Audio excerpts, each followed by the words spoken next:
चलिए, तो अब तक हम लोग पढ़ लिए थे हाइब्रिडाइजेशन। अब हम शुरू करने वाले हैं बहुत ही इंपॉर्टेंट टॉपिक, क्या?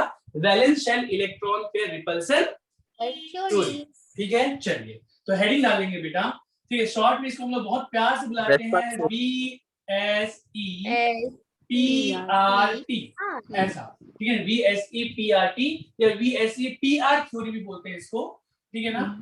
तो या है ना, ये आप ऐसे लिखो, वेस्पर थ्योरी, वेस्पर थ्योरी। ये शॉर्ट में बोलने में बड़ा मजा आता है, वेस्पर थ्योरी। वेस्पर थ्योरी क्या है बेटा? फुल फॉर्म लिखेंगे इसका, वी बोले तो valence shell, valence shell, valence shell electron, ठीक है ना, पेयर, ठीक है, रिपल्सन, रिपल्सन थ्योरी, ठीक है ना, वेस्पर थ्योरी। सुने यहाँ पर क्या कहानी ये है बेटा। मतलब पहले मैं ना थोड़ा सा इसकी भूमिका मैं बना दूं, ठीक है ना, देन हम लोग इसको नोट करते चलेंगे। ठीक है क्या? देखो अब तक हमने क्या देखा? अब तक हमने हाइब्रिडेशन में देखा, जैसे अमोनिया था, है ना, अमोनिया ले लो या मीथेन ले लो, जो भी था। तो मीथेन क्या है बेटा? मीथेन में सारे के सारे बॉन्ड पेयर है। मीथेन में क्या थे? अरे मीथेन क्या, CH4 1 2 3 4। तो ऐसे कंपाउंड जिसमें सारे के सारे बॉन्ड पेयर हो, वहां पे कोई दिक्कत नहीं है। ऐसे कंपाउंड जिसमें सारे के सारे बॉन्ड पेयर हो, वहां पे कोई दिक्कत नहीं। क्या दिक्कत नहीं है? अगर आपने यह हाइड्रोजन को देखो बेटा, इसमें सारे के सारे बॉन्ड पेयर थे, इसमें प्लीज लिखेंगे नहीं ना, जो मैं बताते जा रहा हूँ उसको सुनेंगे और मैं इसको लिखाऊंगा, डोंट वरी। तो ये क्या है बेटा? ऑल बॉन्ड पेयर वाला एग्जांपल है। अरे हाँ ना बोलो। Yes sir. तो बेटा मुझे एक बात बताओ, ऑल बॉन्ड पेयर है, अगर ऐसा कंपाउंड जिसमें उस सेंट्रल एटम ने सारे के सारे जो इसके इलेक्ट्रॉन है उसने बॉन्ड पेयर बना दिया है, तो इसके सेंट्रल एटम को चेंज कर दो या साइड एटम को चेंज कर दो, तो इसके बॉन्ड पेयर में कोई फर्क नहीं आएगा। जैसे कि इस चारों एच को, एक काम करता हूँ, साइड एटम को हटा देता हूँ, चारों को हटा के मैंने क्या लिख दिया, ठीक है ना बेटा, क्या Cl लगा दिया, Cl Cl Cl Cl, ठीक है बेटा। तो इसमें बॉन्ड एंगल कितना था? 109। यहाँ पे भी बॉन्ड एंगल कितना मिलेगा आपको? 109। बात समझ में आ रहा है क्या? Yes sir. ठीक है बेटा, एक काम करो, सिलिकॉन को हटा के आप मतलब सिलिकॉन बोलता हूँ, कार्बन को हटा के आप सिलिकॉन रख दो। अरे क्या रख दो? सिलिकॉन रख दो, लाइक ऐसा ऐसा ही H4। तो अगेन बेटा, अभी मैंने यहाँ पे साइड एटम को हटाया था, अभी आप सेंट्रल एटम को हटा दो, अभी भी बॉन्ड एंगल में कोई चेंज नहीं आएगा, नहीं आएगा, अभी भी बॉन्ड एंगल वही रहेगा। तो जो सिमेट्रिकल कंपाउंड है, सिमेट्रिकल कंपाउंड में उनको बोलूंगा जो जो जिसमें जो वैलेंस इलेक्ट्रॉन है सारे के सारे क्या बनाएंगे? Bond pair. तो सिमेट्रिकल, ध्यान रखना बेटा, सिमेट्रिकल, अगेन मैं बोल रहा हूँ सिमेट्रिकल, मैं उसको बोलना चाहूंगा अभी जिसमें जो कंपाउंड है बेटा, कंपाउंड का जो सेंट्रल एटम है वो सारे के साथ क्या बनाया हुआ है, उसके जो इलेक्ट्रॉन है वो बॉन्ड पेयर बनाया हुआ है। तो सिमेट्रिकल कंपाउंड में अगर आप सेंट्रल एटम को चेंज करते हो, या फिर साइड एटम को चेंज करते हो, तो बॉन्ड एंगल में कोई चेंज नहीं आता। ठीक है ना? और अगर ठीक है कोई अनसिमेट्रिकल है, अनसिमेट्रिकल में उसको बोलूंगा या बोलना चाहूंगा बेटा, क्या, जिसमें बॉन्ड पेयर के साथ साथ क्या आएगा? लोन पेयर भी आएगा। तो उसके लिए मैं अनसिमेट्रिकल कंपाउंड बोलूंगा बेटा, या जिसमें अनसिमेट्रिकल शेप मिलेंगे आपको। हर जगह नहीं मिलेंगे, लेकिन मैं उसको ऐसा नाम देना चाहूंगा। तो अगर बॉन्ड पेयर के साथ साथ अगर आपको कोई लोन पेयर भी मिल गया, अगर बॉन्ड पेयर के साथ साथ आपको कोई लोन पेयर भी मिल गया, मतलब एक भी लोन पेयर प्रेजेंट है, जैसे अगर ले लूं बेटा अमोनिया, जैसे मैं ले लूंगा अमोनिया जानते हैं बच्चों? अमोनिया जानते हैं बेटा? अमोनिया में बॉन्ड एंगल कितना होता है? 107। तो जिसमें भी अगर आपको लोन पेयर मिल गया ना, तो अगर उसके साइड एटम को चेंज करते हो या सेंट्रल एटम को चेंज करते हो, तो बॉन्ड एंगल चेंज हो जाएगा। जैसे कि अमोनिया में 107 था, तो अगर मैं NH3 की जगह पे बेटा NF3 रख दूं, NH3 की जगह पे NF3 रख दूं, तो यहाँ पे बॉन्ड एंगल क्या हो जाएगा? आपको चेंज हो जाएगा। मेरी बात समझ पा रहे हैं क्या? Yes sir. बेटा इधर आपको दिख रहा है, नहीं दिख रहा है? दिख रहा है सर। दिख रहा है ना? तो यहाँ पे जो बॉन्ड एंगल है बेटा, ये 107 है, इसका बॉन्ड एंगल 102 के आसपास होता है। क्यों होता है, कैसे होता है, कि बाद में हमारा टॉपिक है। समझ पा रहे हैं क्या? ये NH3 में बेटा हमने अभी क्या किया, H को हटा के F लगा दिया, अभी मैं N को हटा के P लगा दूंगा। अगर मतलब यहाँ पे मैंने साइड एटम को चेंज किया है, अगर मैं सेंट्रल एटम को चेंज कर दूं, ठीक है, ये लोन पेयर है, ये लाइक ऐसा, मैंने एटम को हटा के उसी ग्रुप का फॉस्फरस लगा दूं H, हैश हैश। तो अगेन इसका बॉन्ड एंगल चेंज होता है, ये 107 से इसका बॉन्ड एंगल 90 डिग्री के आसपास होता है, 92 के आसपास होता है बेटा, 92 डिग्री। तो कहानी क्या है, ठीक है ना, हमारी भूमिका में जो बांधना चाह रहा हूं बेटा वो ये है कि अगर कोई कंपाउंड का फॉर्मेशन, ठीक है ना, ऑल बॉन्ड पेयर वाले केस से होता है, जो उसमें जो सेंट्रल एटम है वो सारे के साथ क्या बना है, ऑल बॉन्ड पेयर, ठीक है, या फिर कोई लोन पेयर प्रेजेंट नहीं है, तो उसमें सेंट्रल एटम या सारे एटम को चेंज करने पे बॉन्ड एंगल चेंज नहीं होता। लेकिन अगर किसी भी ऐसे मॉलिक्यूल जिसमें सेंट्रल एटम के पास क्या है, लोन पेयर है, बॉन्ड पेयर के साथ में लोन पेयर है, तो साइड एटम चेंज करने पे या सेंट्रल एटम चेंज करने पे क्या आ गया है, बॉन्ड एंगल चेंज हो गया है। अब सुनेंगे काम की बात। काम की बात क्या बेटा, नाम पढ़ें, क्या है, valence shell electron pair repulsion theory, ठीक है ना बेटा। तो इलेक्ट्रॉन को काम की बात है, NF3 में 10 क्या लिखे, 102 डिग्री, हाँ 102 डिग्री लिखे NF3 में। हाँ 102 डिग्री। सर सुने वहां पे तो सिमेट्रिकल स्ट्रक्चर है ना बेटा, वही तो बता रहा हूँ, वही तो बता रहा हूँ मैंने। क्या बोला, लोन मैंने अनसिमेट्रिक, वो सिमेट्रिकल है, लेकिन मैंने बोला ना मैं इसको अनसिमेट्रिकल बोलना चाहूंगा, मैंने बोल दिया सिमेट्रिकल, आप उसको वो सिमेट्रिकल है, लेकिन अगर आपको मैंने वर्ड चेंज किया बेटा, एक को मैं सिमेट्रिकल बोलूंगा जब बॉन्ड पेयर होंगे, अगर लोन पेयर आ गया तो मैं इसे अनसिमेट्रिकल बोल दूंगा, है ना। या फिर आप ये ध्यान रखो कि अगर लोन पेयर अगर आ गया, सुनेंगे मेरी बात ध्यान से बेटा, वैलेंस शेल इलेक्ट्रॉन पेयर मतलब किसी भी जो सेंट्रल एटम है उसमें वैलेंस शेल इलेक्ट्रॉन पेयर है, तो इलेक्ट्रॉन पेयर दो फॉर्म में हो सकते हैं, या तो बॉन्ड पेयर के फॉर्म में हो सकते हैं या तो वो लोन पेयर के फॉर्म में हो सकते हैं। मेरी बात समझ पा रहे हो क्या, अरे मेरी बात समझ पा रहे हो क्या, हाँ सर, है ना। तो अगर सारे के सारे बॉन्ड पेयर है, अगर किसी कंपाउंड है उसमें सेंट्रल एटम के चारों सारे के सारे बॉन्ड पेयर हैं, तो सारे के सारे बॉन्ड पेयर है, तो वहां पर बॉन्ड एंगल चेंज नहीं होगा, उनकी सिमेट्री पहले जैसी थी वैसी ही होगी, बॉन्ड एंगल जैसा था वैसा ही होगा। लेकिन अगर एक भी लोन पेयर अगर आ गया, लोन पेयर अगर आ गया, तो यहाँ पर बेटा वहां पे सिमेट्री थोड़ी सी चेंज हो जाएगी, बॉन्ड एंगल चेंज हो जाएगा। और ऐसा क्यों होता है, क्योंकि इलेक्ट्रॉन के पेयर के बीच जैसे इलेक्ट्रॉन पेयर लोन पेयर के फॉर्म में प्रेजेंट हुआ, तो वहां पे जो फोर्स ऑफ अट्रैक्शन है, मतलब आई मीन रिपल्सिव फोर्स है, वो रिपल्सिव फोर्स बढ़ जाता है, और रिपल्सिव फोर्स बढ़ जाने की वजह से वहां पर कुछ चेंजेस दिखाई देते हैं, और वही चेंजेस बेटा हम लोग यहाँ पर पढ़ते हैं। बात समझ में आ रहा है क्या? तो काम की बात इतनी सी है, हमको यहाँ पर क्या देखना है, valence shell electron pair repulsion theory में देखना है कि इलेक्ट्रॉन पेयर के आने की वजह से, इलेक्ट्रॉन पेयर अगर लोन पेयर के फॉर्म में आता है, तो यहाँ पर थोड़ा सा शेप में हमको चेंजेस दिखाई देता है, समझ पा रहे हो क्या? और वो शेप में चेंजेस जो है वो बॉन्ड एंगल की वजह से भी चेंज हो सकता है, ठीक है, बॉन्ड एंगल की वजह से चेंज, एक्चुअली में बॉन्ड एंगल की वजह से ही चेंज होता है, पिरामिडल ही रहता है, लेकिन थोड़ा सा शेप चेंज हो जाता है, मतलब उसका बॉन्ड एंगल बढ़ जाएगा या कम हो जाएगा। मेरी बात समझ पा रहे हैं क्या? Yes, तो sir. Valence shell electron pair repulsion theory में हमको बस ये देखना है कि इलेक्ट्रॉन पेयर के आने की वजह से, इलेक्ट्रॉन पेयर अगर लोन पेयर के फॉर्म में आता है, तो यहाँ पर बेटा रिपल्सन होता है, और रिपल्सन होता है तो कुछ चेंजेस हमको दिखाई देते हैं, बस उन्हीं चेंजेस को हमको यहाँ पर देखना है। बात सबको समझ में आ रहा है?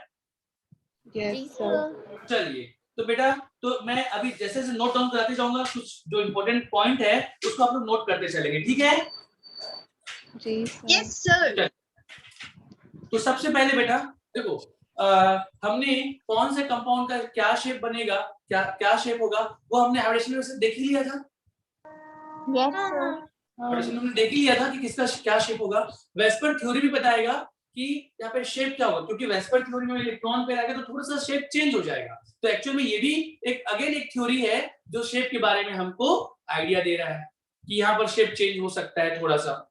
अरे मेरी बात समझ पा रहे हो क्या?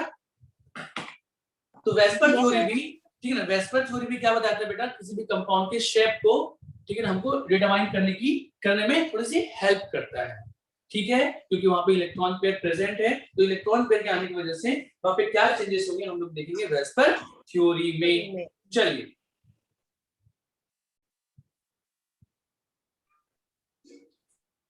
चलिए बच्चों, तो सबसे पहले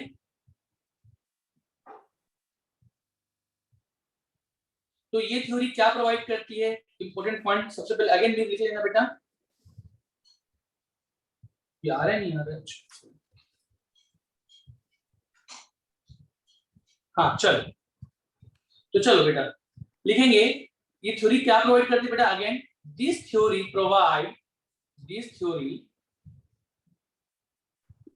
provides a simple procedure, a simple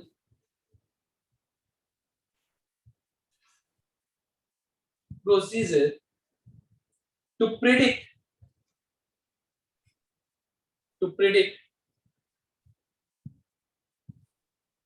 the shape of covalent molecule.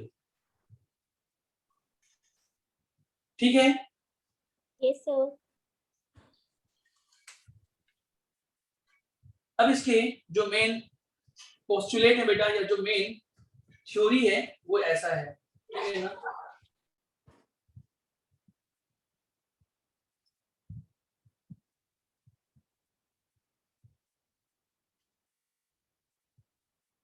Number 1,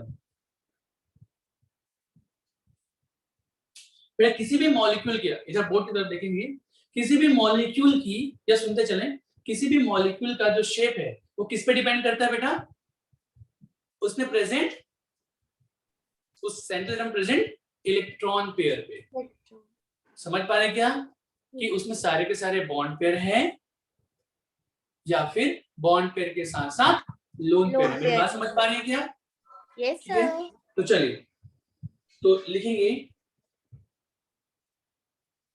the shape of a molecule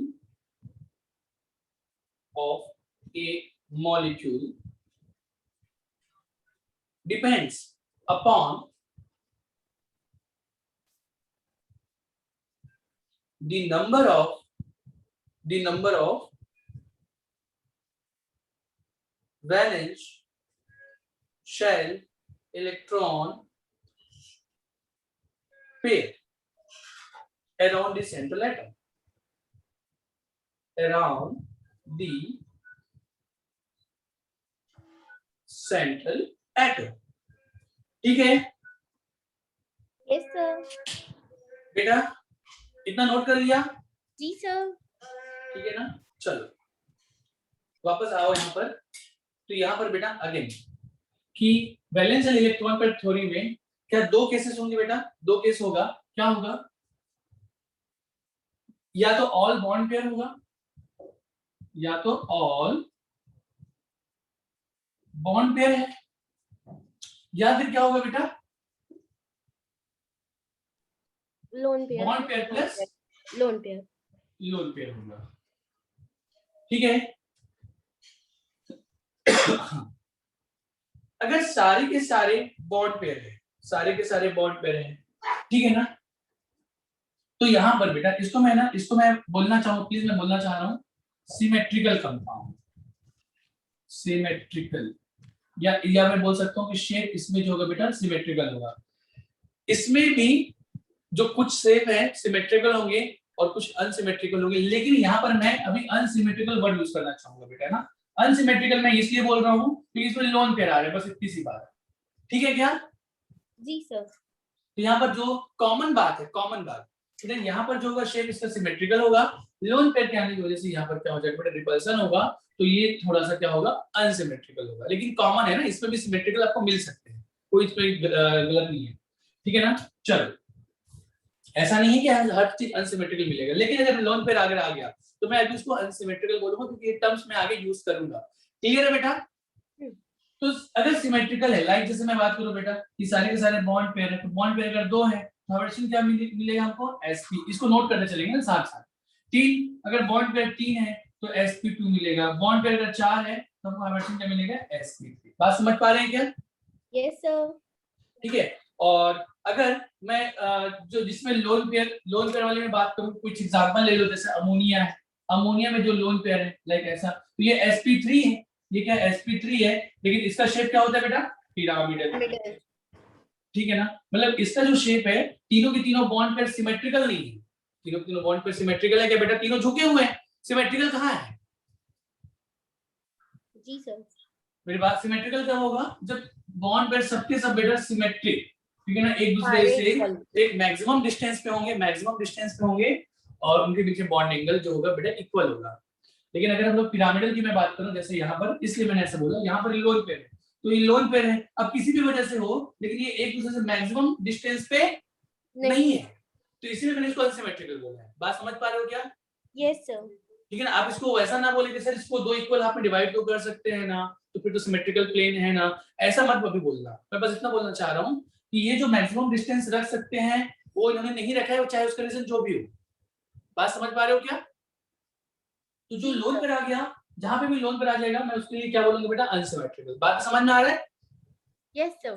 तो NH3 बेटा, इसका वर्जन sp3 होता है लेकिन शेप होता है इसका पिरामिडल।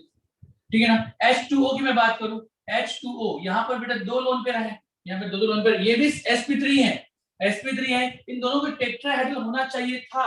इन दोनों का अगर यहाँ पर sp3 का क्या होता है बेटा, शेप टेट्राहेड्रल, और इसीलिए क्या है, सिमेट्रिकल है। तो sp3 टेट्राहेड्रल होना चाहिए, लेकिन ये दोनों sp3 होते हुए भी ये पिरामिडल है, और ये क्या है बेटा, Angular. वी शेप या बैंड या रेगुलर, बैंड या एंगुलर। बात समझ पा रहे हैं क्या? Angular. ये अनसिमेट्रिकल है, और अनसिमेट्रिकल में क्या होंगे बेटा, जहां पे भी जो भी कंपाउंड अनसिमेट्रिकल होगा, अनसिमेट्रिकल शेप, उसमें जो शेप है वो चेंज हो जाएंगे। जैसे कि इसमें पिरामिडल है और इसमें क्या है बेटा, वी शेप है। sp3 होते हुए भी ये क्या है, वी शेप है, ये पिरामिडल है। बात सबको समझ में आ रही है क्या? तो Yes, किसी sir. भी मॉलिक्यूल में, हाँ, किसी भी मॉलिक्यूल में जो शेप क्या होगा वो क्या कौन डिसाइड करता है बेटा, उसके जो एटम है, सेटल एटम है, उसके पास जो इलेक्ट्रॉन पेयर है वो किस फॉर्म में प्रेजेंट है, बॉन्ड पेयर के फॉर्म में प्रेजेंट है या लोन पेयर के फॉर्म प्रेजेंट है। बात समझ में आ रहा है क्या? सारे के सारे बॉन्ड पेयर हैं, उनका शेप अलग होगा। अगर कोई लोन पेयर अगर आ गया, जैसे sp का शेप क्या होता है यहाँ पर, लीनियर, sp2 का क्या होता है बेटा, प्लेनर, ट्रायगोनल प्लेनर। मेरी बात समझ पा रहे हो क्या? ठीक है, हाँ, sir. चलो ठीक है बेटा। सर एक इसको ना बार और बताएंगे? बेटा सुने ना, एक बार हम लोग पूरा पढ़ लेते हैं इस चुटकियों में, 5 मतलब इसको मैं जब आप लोगों को शॉर्ट में बताऊंगा ना क्या ध्यान में रखना है, उतने से हमारा काम हो जाएगा। अभी मैंने बस इतना ही बोला है, ऑल बॉन्ड पेयर का शेप सिमेट्रिकल होता है। अगर बॉन्ड पेयर के साथ लोन पेयर आ गया तो उसका शेप क्या होगा, अनसिमेट्रिकल। अब कुछ बातें हिडन है, अभी वो आगे आएंगी। ठीक है बेटा, जी सर। चलो आगे बढ़ते हैं। अब शेप में चेंजेस क्यों होता है बेटा? शेप में चेंजेस क्यों उसमें होता है, क्योंकि जैसे ही लोन पेयर आता है, जैसे ही लोन पेयर आता है तो लोन पेयर दूसरे इलेक्ट्रॉन पेयर को, ठीक है ना, वो क्या करता है, रिपेल करता है। आप समझ पा रहे हैं क्या? यहाँ पे सारे के सारे बॉन्ड पेयर थे, बॉन्ड पेयर थे तो इसमें रिपल्सन हुआ, रिपल्सन की वजह से यहाँ इनका जो भी शेप आया।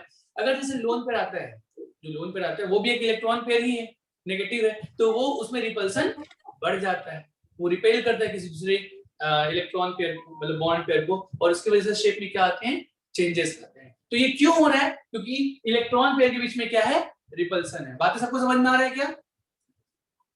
हाँ सर। चलो, तो पॉइंट नंबर 2 नोट करेंगे बेटा।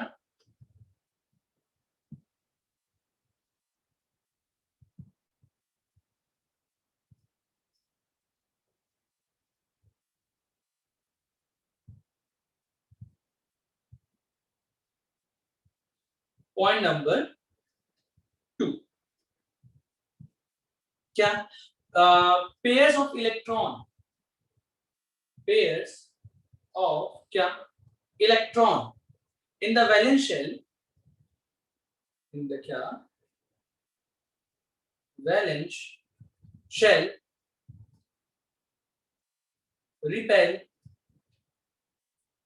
to each other। ठीक है, इलेक्ट्रॉन पेयर क्या करते हैं बेटा, वैलेंस शेल के, वो एक दूसरे को क्या करते हैं, रिपेल करते हैं। ठीक है ना। अच्छा, रिपेल करने के बाद में उनकी टेंडेंसी क्या होती है कि वो ऐसे अरेंज हो कि उनके बीच में मिनिमम रिपल्सन हो। तो पॉइंट नंबर 3 क्या हो जाएगा, 3 क्या हो जाएगा बेटा,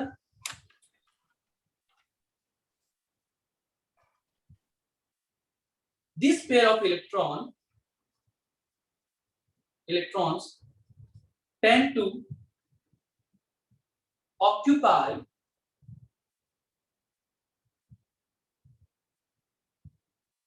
such position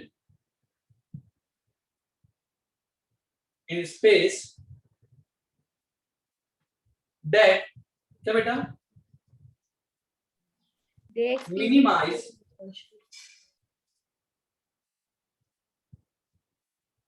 repulsions and thus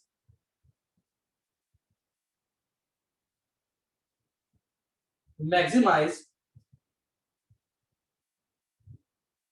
distance between them. ठीक है ना, ये जो इलेक्ट्रॉन्स पेयर है आपस में क्या होंगे बेटा, एक दूसरे को रिपल्सिव फोर्स लगाएंगे, रिपल्सन होगा, और रिपल्सन के बाद ये ऐसे इस तरीके से अरेंज होंगे कि उनके बीच में जो फोर्स होगा वो क्या होगा, रिपल्सिव फोर्स होगा वो क्या हो, मिनिमम। समझ पा रहे हैं क्या? और इस तरीके से उनका क्या होगा, शेप डिसाइड होगा। सबको क्लियर है क्या? Yes sir. चलिए बिठा दो इसको बेटा। Yes sir. चलो अभी मुझे बताएंगे ऑर्डर ऑफ रिपल्सन, रिपल्सन का ऑर्डर। ठीक है, एक बार बेटा बोर्ड में आ जाते हैं हम लोग यहाँ पर, सुनेंगे ध्यान से बेटा। रिपल्सन का ऑर्डर, तो आपको पता है कि इलेक्ट्रॉन पेयर, ठीक है ना, लोन पेयर और बॉन्ड पेयर के फॉर्म में एग्जिस्ट करते हैं। तो रिपल्सन का जो ऑर्डर है, order of repulsion, order of repulsion, तो सबसे ज्यादा जो रिपल्सन होता है वो किनके किनके बीच होता है बेटा, lone pair, lone pair. Then इसके बाद फिर bond lone lone pair pair bond pair. Bond pair, और सबसे कम bond pair bond repulsion pair. Bond pair फिर लोन पेयर के बीच में रिपल्सन सबसे ज्यादा क्यों होता है, अगर मैं ऐसे पूछूं तो लोन पेयर में क्या होता है बेटा, न्यूक्लियस का जो लोन पेयर होता है ना, लोन पेयर पर किसी एक न्यूक्लियस का पूरा पूरा अट्रैक्शन फोर्स होता है। बॉन्ड देखो, बॉन्ड पेयर में क्या होता है बेटा, जैसे मैं कोई बॉन्ड की मैं बात करूं, जैसे ये ए है और ये इसने बी के साथ में बॉन्ड पेयर बनाया, अरे यस और नो? हाँ।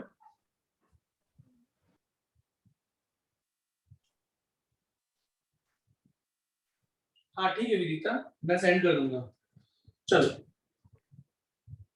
इधर बने काम की बात, क्या ए और बी के बीच में, ए और बी के बीच में क्या है बेटा, बॉन्ड पेयर है। तो ये जो बॉन्ड पेयर में जो अट्रैक्शन फोर्स है वो दोनों के एटम का है।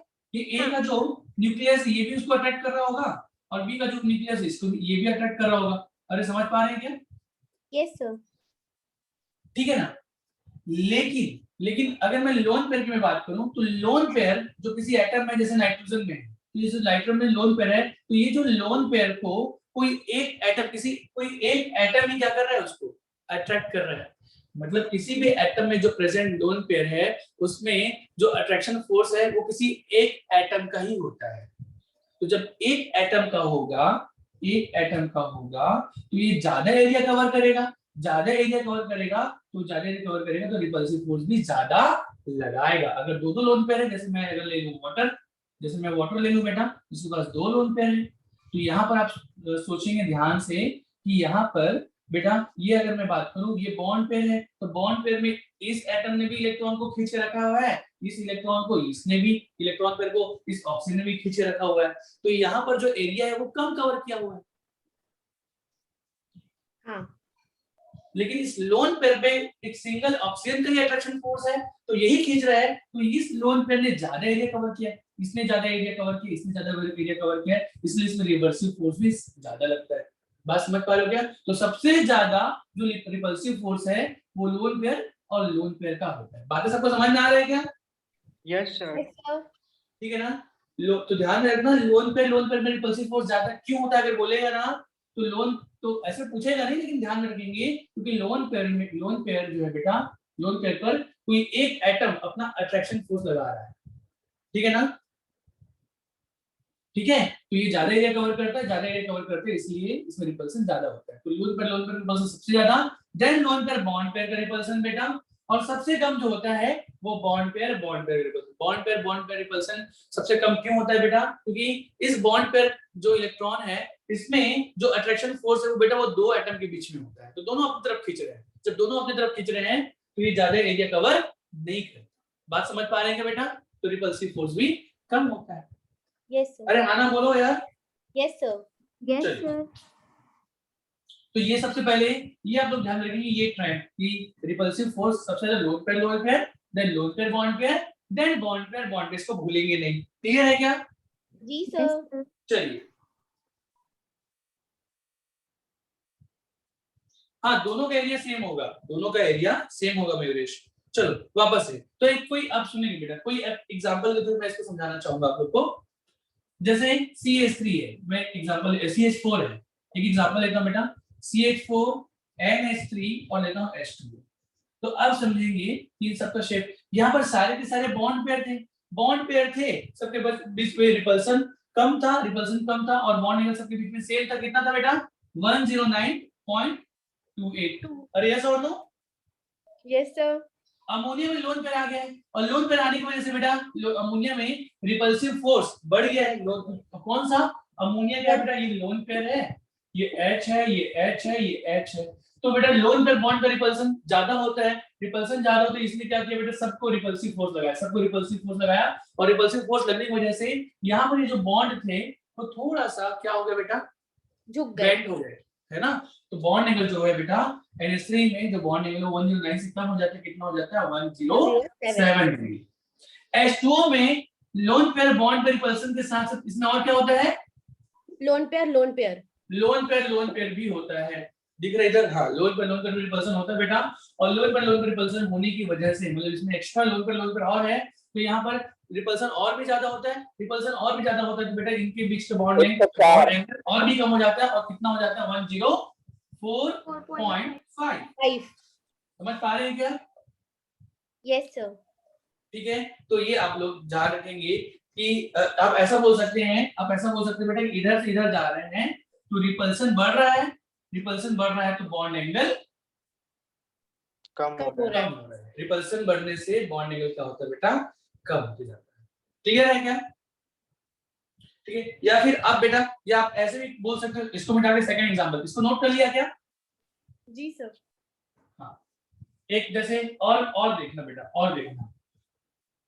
जैसे अगर मैं ऐसे बोलूं ना, ये है बेटा CH4 ले लूं, ठीक है ना, CH4 ले लूं, ये ले लूं CH2 डबल बॉन्ड CH2, और एक ले लूं बेटा CH ट्रिपल बॉन्ड CH, ठीक है ना।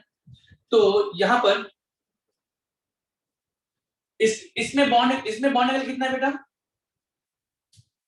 109.28। 109.28, ठीक है ना। यहां पर बॉन्ड एंगल आपको कितना नजर आएगा? 120। क्या बेटा? 120, शाबाश। 120, और यहाँ पर जो बॉन्ड एंगल है वो कितना है? 180। 180। बेटा एक बार हाइब्रिडाइजेशन मुझे बताएंगे, इसका रीजन क्या है? यहाँ पर अगर हम लोग देखें तो यहाँ पर हाइब्रिडाइजेशन है sp3, सारे के सारे बॉन्ड पेयर वाले केस हैं, यहाँ पर हाइब्रिडेशन क्या है बेटा? sp3, यहाँ पर हाइब्रिडेशन क्या है? sp2, और यहाँ पर जो हाइब्रिडाइजेशन है वो क्या है? sp। अरे क्लियर है क्या? Yes sir. हाँ, तो बेटा आप यहाँ पर आप क्या बोल सकते हो? आप मैं यहाँ पे ऐसा भी बोल सकता हूँ कि इधर से इधर जा रहे हैं, ठीक है ना, नंबर ऑफ बॉन्ड पेयर कम होते जा रहे हैं। यहाँ पे बॉन्ड पेयर कितने थे? 4 सिग्मा बॉन्ड जो थे, यहाँ पे 3, यहाँ पे 2। क्या आप ऐसा भी बोल सकते हो? देखो इसको ऐसे बोल सकते हो, यहाँ पे रीजन भी एक बार पूछा गया था। इधर से इधर जा, सारे के सारे बॉन्ड पेयर वाले केस, सारे के सारे क्या है बेटा? बॉन्ड पेयर वाले केस, ठीक है। परसेंटेज ऑफ एस कैरेक्टर क्या होते जा रहा है बेटा? परसेंटेज ऑफ एस कैरेक्टर क्या होते जा रहा है? बढ़ते जा रहा है। और जैसे जैसे परसेंटेज ऑफ एस कैरेक्टर बढ़ते जाएगा बेटा, आपको पता है ना, एस सबसेल जो होता है न्यूक्लियस के सबसे करीब होता है, तो उसमें अट्रैक्शन फोर्स सबसे ज्यादा होता है। रिपल्सन क्या होते जा रहा है? कम होते जा रहा है। रिपल्सन कम होते जाएगा तो बॉन्ड एंगल बढ़ते जाएगा। तो आप इसको ऐसे बोल सकते हो कि जैसे जैसे परसेंटेज एस कैरेक्टर बढ़ते जाएगा बॉन्ड एंगल बढ़ती जाएगा, ठीक है। या फिर आप बोल सकते हो, या फिर आप इसको ऐसे ही बोल सकता हूं कि इलेक्ट्रोनेगेटिविटी ऑफ कार्बन, बेटा इलेक्ट्रोनेगेटिविटी ऑफ कार्बन जैसे जैसे बढ़ते जाएगा बॉन्ड एंगल भी बढ़ते जाएगा। आप ऐसा भी बोल सकते हो इस वाले क्वेश्चन में कि अगर पूछ दिया अगर एग्जामिनर कि इसमें 109 डिग्री है, इसमें 120, इसमें 180 डिग्री, ऐसा क्यों? तो सीधी सी बात है कि सर इलेक्ट्रोनेगेटिविटी बढ़ती जा रही है, या आप बोल सकते हो परसेंटेज एस कैरेक्टर बढ़ते जा रहा है, तो बॉन्ड एंगल बढ़ते जा रहा है। ठीक है बेटा, परसेंटेज एस का बढ़ती जा रहा है, आपको समझ में आ रहा है कि इसका परसेंटेज sp3 है, तो इसमें एस का परसेंटेज कितना है 25, इसमें एस का परसेंटेज कितना है 33.33 33 और इसमें एस का परसेंटेज कितना है 50%. 50%. सबको समझ में आ रहा है क्या? तो आप ऐसा बोल सकते हैं, ठीक है क्या? Yes sir. चलिए, तो अभी बेटा अब मेन फंडा आएगा ना, अब काम की बात शुरू होगी वेस्पर थ्योरी की। वेस्पर थ्योरी की जो काम की बात बेटा जो मैंने आप लोगों को बताई थी वो यहाँ शुरू करते हैं। इसको मिटा दूं क्या? Yes, sir. चलो, तो मेन एक्चुअल में जो क्वेश्चन बनता है बेटा, अब उसके बारे में हम लोग डिस्कस करते हैं। क्या क्या बेटा, अगर कोई कंपाउंड सिमेट्रिकल है, बेटा मैंने अभी आपसे क्या बताया, सिमेट्रिकल का मतलब क्या? all bond pair all bond pair. अगर कोई मॉलिक्यूल में सारे के सारे, ठीक है ना बेटा, बॉन्ड पेयर है, या सीधा मैं बोलूं अगर कोई मॉलिक्यूल सिमेट्रिकल है, तो सिमेट्रिकल मॉलिक्यूल में, ठीक है ना, आप सेंट्रल एटम चेंज करो या साइड एटम चेंज करो, बॉन्ड एंगल में कोई चेंज नहीं आएगा। समझ पा रहे हैं क्या? Yes sir. ठीक है, तो चलो, तो यहां से लिखेंगे बेटा, देखिए केस ए, यहां से स्टार्ट करेंगे, केस ए लिखेंगे, इफ मॉलिक्यूल, लिखेंगे बेटा, if molecule has symmetrical in shape, symmetrical बेटा, सिमेट्रिकल का मतलब क्या है, अगेन लिख लेना, क्या? all bond pair all bond, सारे के सारे ऑल बॉन्ड पेयर है ना, ब्रैकेट क्लोज, देन क्या, bond angle Does is not not change. affected by. then bond angle is not changed by changing, not affected लिखना बेटा, ऐसा लिखना, not affected by changing Side atom or central atom. by changing side or central atom, then bond angle is not affected by changing side or central atom। जैसे कि for example बेटा, for example देखना ना, सुनना, अभी इसको note नहीं करेंगे बेटा, BF3 का शेप मुझे बताएं। Triangular planar. BF3 की जगह पे अगर मैंने बेटा, BF3 सिमेट्रिकल है, ऑल बॉन्ड पेयर, अगर BF3 में Yes, sir. क्लोरीन को हटा के मैं क्लोरीन रख दूं, क्लोरीन को हटा के क्लोरीन, तो बेटा ज्यादा से साइज बस बढ़ेगा, शेप तो वही रहेगा, ये BCl3 हो गया। Yes, sir. अच्छा, क्लोरीन को हटा के मैं ब्रोमीन रख दूं, साइज और बढ़ जाएगा, बॉन्डिंग बढ़ जाएगा, ये ब्रोमीन हो जाएगा, ये ब्रोमीन हो जाएगा, ये ब्रोमीन हो जाएगा, बेटा साइज बस बढ़ते जा रहा है। अरे ऐसा और नो, बॉन्ड एंगल तो अनचेंज है, BF3 में भी 120 डिग्री था, BCl3 में भी 120 डिग्री है, BBr3 में भी 120 डिग्री है। बात सबको समझ में आ रहा है क्या? Yes sir. Yes, sir. तो अगर मॉलिक्यूल सिमेट्रिकल है तो बॉन्ड एंगल अफेक्ट नहीं होगा, मतलब जो कहानी BF3 में होगा वही कहानी BCl3 में भी होगा, वही कहानी BBr3 में भी होगा, वही कहानी BI3 में भी होगा। समझ पा रहे हैं क्या? Yes sir. बॉन्ड एंगल सबका सेम होगा। या बेटा यहाँ पर मैंने क्या किया, साइड एटम से चेंज किया, आप सेंट्रल एटम चेंज करना चाहते हो तो सेंट्रल एटम चेंज कर दो, ठीक है ना। आप जैसे लेना चाहते बेटा BCl3 लो, BCl3 ले लो, AlCl3 ले लो या GaCl3 ले लो, सबका बॉन्ड एंगल क्या होगा बेटा, सेम ही होगा। कितना होगा, 120 डिग्री जो है। सबको समझ में आ रहा है क्या? Yes sir. या कुछ और लेना चाहोगे? ये ले लो बेटा, जैसे मैं दूसरा ले लो, कार्बन ले लेता हूँ, जो कहानी CH4 में होगी, यहाँ पर क्या बेटा, कार्बन ऑल बॉन्ड पेयर है, अगर H हटा के आप फ्लोरीन रख दो तो उसका भी बॉन्ड CF4, उसका भी बॉन्ड एंगल सेम होगा। F हटा के आप Cl रख दो, CCl4, ठीक है ना, चाहे CBr4, ठीक है ना बेटा, सबका बॉन्ड एंगल क्या होगा, सेम होगा। तो साइड एटम चेंज करने पे बॉन्ड एंगल चेंज, या सेंट्रल एटम को चेंज कर दो बेटा, जैसे आप ले लो, क्या ले लो, CF4 ले लो, CCl4 ले लो, CCl4 ले लो, ठीक है ना, कार्बन को चेंज कर दो Si से, SiCl4 ले लो, या Si को चेंज कर दो Ge से, GiCl4 ले लो, तो सबका बॉन्ड एंगल सेम ही होगा। और सबका बॉन्ड एंगल कितना होता है बेटा, 109.28। तो काम की बात फिर से अगेन बेटा, यही आपकी सबसे इंपॉर्टेंट काम की बात है। वेस्पर थ्योरी में बस मैंने जो बताया ना, ये ध्यान में रखना। वेस्पर थ्योरी में सबसे इंपॉर्टेंट बात क्या, ठीक है ना, वो जो पॉइंट थे बस वो समझने के लिए थे ना कि इलेक्ट्रॉन पेयर जब आते हैं बेटा तो इलेक्ट्रॉन पेयर के बीच में रिपल्सन होता है। रिपल्सन होने की वजह से वो ऐसे शेप में मतलब वो ऐसे शेप रखना चाहेगा जिसके वजह से जिस पर उसमें जो रिपल्सिव फोर्स है वो मिनिमम हो। रिपल्सिव फोर्स मिनिमम होगा, स्टेबिलिटी ज्यादा होगी और उसी तरीके से शेप क्या करेगा, ऑक्यूपाई करेगा। तो जो मैंने जो लाइन लिखाया था बेटा वो सिर्फ एक बार समझने के लिए, बाकी काम की बात क्या, अगर कोई मॉलिक्यूल सिमेट्रिकल है, अगर कोई मॉलिक्यूल सिमेट्रिकल है तो साइड एटम चेंज करो या सेंट्रल एटम चेंज करो, बॉन्ड एंगल में कोई चेंज नहीं आएगा।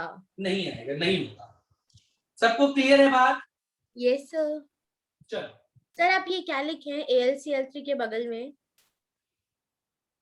GaCl3 Ga gallium. Yes sir. Gallium, gallium, जी सर। ठीक है बेटा। Yes sir.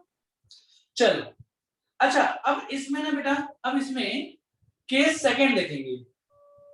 ये केस ए हो गया, केस बी। केस बी में क्या करूं बेटा, अगर मॉलिक्यूल क्या होगा, सर अभी आपने क्या बेटा, सर अभी आपने कुछ बोला क्या, मेरा बोर्ड अटक गया था। हाँ मैं बोल रहा हूं बेटा, अब case second, case B. Case B क्या, कि अगर कोई मॉलिक्यूल क्या है, अनसिमेट्रिकल। अनसिमेट्रिकल है बेटा। अनसिमेट्रिकल मतलब क्या, lone pair plus bond pair. हाँ बॉन्ड पेयर के साथ अब क्या आ गया बेटा, लोन लोन पेयर। पेयर। तब अब क्या हो जाएगा, तो हाँ बॉन्ड एंगल चेंज देन होगा। Bond angle has been affected, ठीक है ना बेटा, affected by changing side atom और सेंट्रल एटम। साइड और सेंट्रल एटम। समझ पा रहे हैं क्या बेटा? Yes sir. चलिए, तो जैसे फॉर एग्जांपल अगेन, जैसे फॉर एग्जांपल बेटा,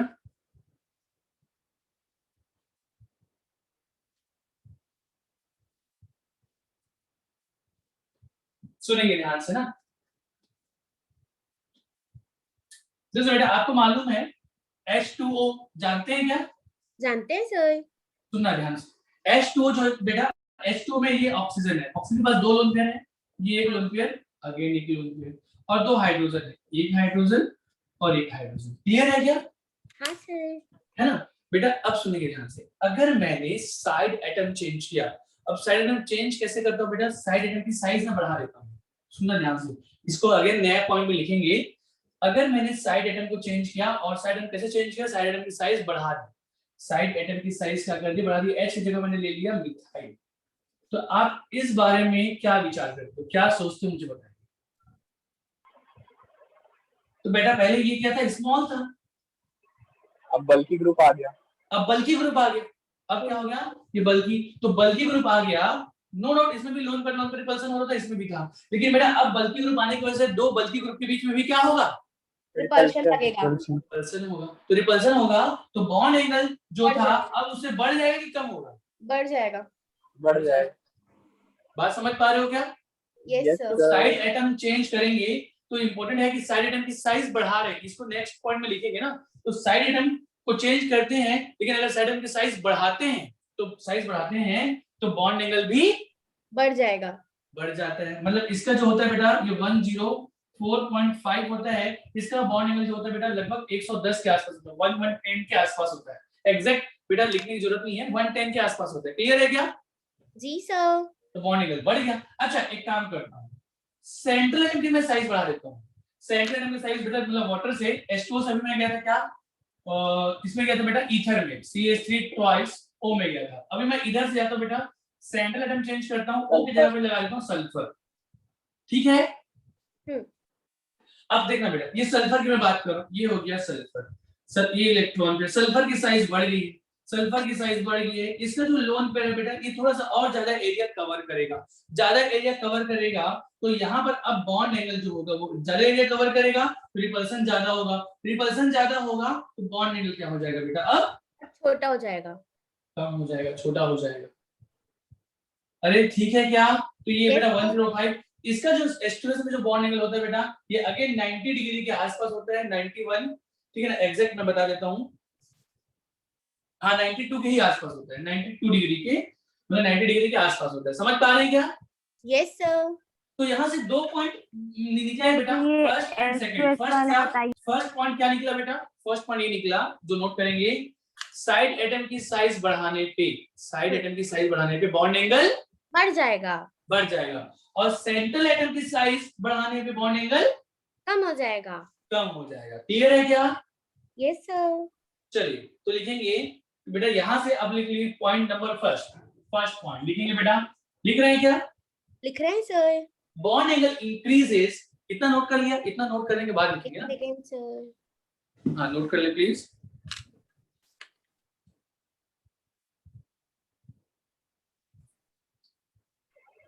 Bond angle increases on increasing center atom size. हाँ, bond angle increases with increase of size of side atom. Sir एक से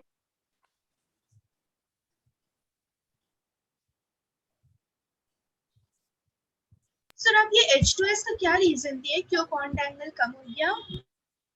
बेटा सेंट्रल देखो, एटम की साइज के बढ़ने से। जैसे साइज बढ़ गया, साइज बढ़ गया, ये जो लोन, इसका outer most electron lone pair है बेटा, तो अट्रैक्शन फोर्स थोड़ा सा कम हो जाएगा इसका। साइज बढ़ने पे, साइज बेटा डिस्टेंस बढ़ते जा रहा है ना। अब इलेक्ट्रॉन पेयर दूर में है, इलेक्ट्रॉन पेयर जो है लोन पेयर का दूर में, अट्रैक्शन थोड़ा सा कम होगा। अब अट्रैक्शन कम होगा तो थोड़ा सा क्या होगा बेटा, ये थोड़ा इलेक्ट्रॉन पेयर फैल जाएंगे, फैल जाएंगे तो ये और भी ज्यादा एरिया कवर करेगा। अरे ठीक है। और ये बॉन्ड लेंथ भी बढ़ जाएगा ना? हाँ इनका, हाँ इनका बढ़ेगा। बॉन्ड लेंथ बढ़ेगा, साइज ऑफ साइड बेटा, इसका बॉन्ड लेंथ तो बढ़ेगा ही बढ़ेगा, साइज बढ़ रहा है तो ठीक है ना, उसमें तो कोई दिक्कत ही नहीं है। तो मैं ऐसे बोल रहा हूँ, सल्फर की साइज ऑक्सीजन से ज्यादा है, साइज बढ़ने पे ये जो लोन पेयर है बेटा, इसका जो लोन पेयर और भी ज्यादा एरिया कवर करेगा, और भी ज्यादा एरिया कवर करेगा, तो रिपल्सन इनके बीच में और भी ज्यादा होगा, इनके बीच में रिपल्सन और भी ज्यादा होगा, ज्यादा एरिया कवर कर रहे हैं, ठीक है ना, और रिपल्सन भी बढ़ जाएगा, रिपल्सन बढ़ जाएगा तो इनके जो एसएच जो बॉन्ड है ये और भी ज्यादा क्या होंगे बेटा, आसपास आ जाएंगे, रिपल्सन को कम करने के लिए, तो बॉन्डिंग कम हो जाएगा। तो पहला पॉइंट बेटा इधर लिखेंगे, क्या लिखा? बॉन्ड एंगल इंक्रीजेस with लिख रहे हैं क्या बेटा? side atom. Yes sir. with increase of size of side atom. Clear है क्या? Yes sir. तो चलो, तो एक बार बेटा अगर आप लोग फिर से, मैं चाहूंगा कि ये वाला पॉइंट अगेन उसके नीचे लिख लीजिए, जो लाइन लिखा आपने, इतना बस इतना। फर्स्ट वाला पॉइंट फिर से रिपीट कीजिए बेटा मैंने क्या बोला, बॉन्ड एंगल इंक्रीजेस, यहाँ पे बॉन्ड एंगल 104 था, अब 110 हो गया। Bond angle increases with increase of size of side atom, ये साइज बढ़ गया ना, मिथाइल का साइज ज्यादा है ना। Yes sir bond angle increases, bond angle Yes, sir. जो है बढ़ के increases with increase of size of side atom. Clear है? यस सर हो गया हाँ Yes, sir. बेटा इसमें यहाँ इसको एक बार फिर से प्लीज कॉपी अच्छे से, बेटा इसको अगेन फिर से लिख लें। यहाँ पे लार्जर साइज है, लार्जर साइज है बेटा, या फिर आप बोल सकते हो कि क्राउडिंग ज्यादा है, बोल दो साइज ज्यादा है, क्राउडिंग ज्यादा होगी, क्राउडिंग स्टेरिक क्राउडिंग ज्यादा होगी, ज्यादा हो गई तो रिपल्सन ज्यादा होगा, रिपल्सन ज्यादा होगा तो बॉन्ड एंगल ज्यादा बढ़ जाएगा ज्यादा। ठीक है चलो, तो जैसे इसमें ना क्वेश्चन जैसे पूछता है बेटा ना, इसमें क्वेश्चन कैसे पूछता है,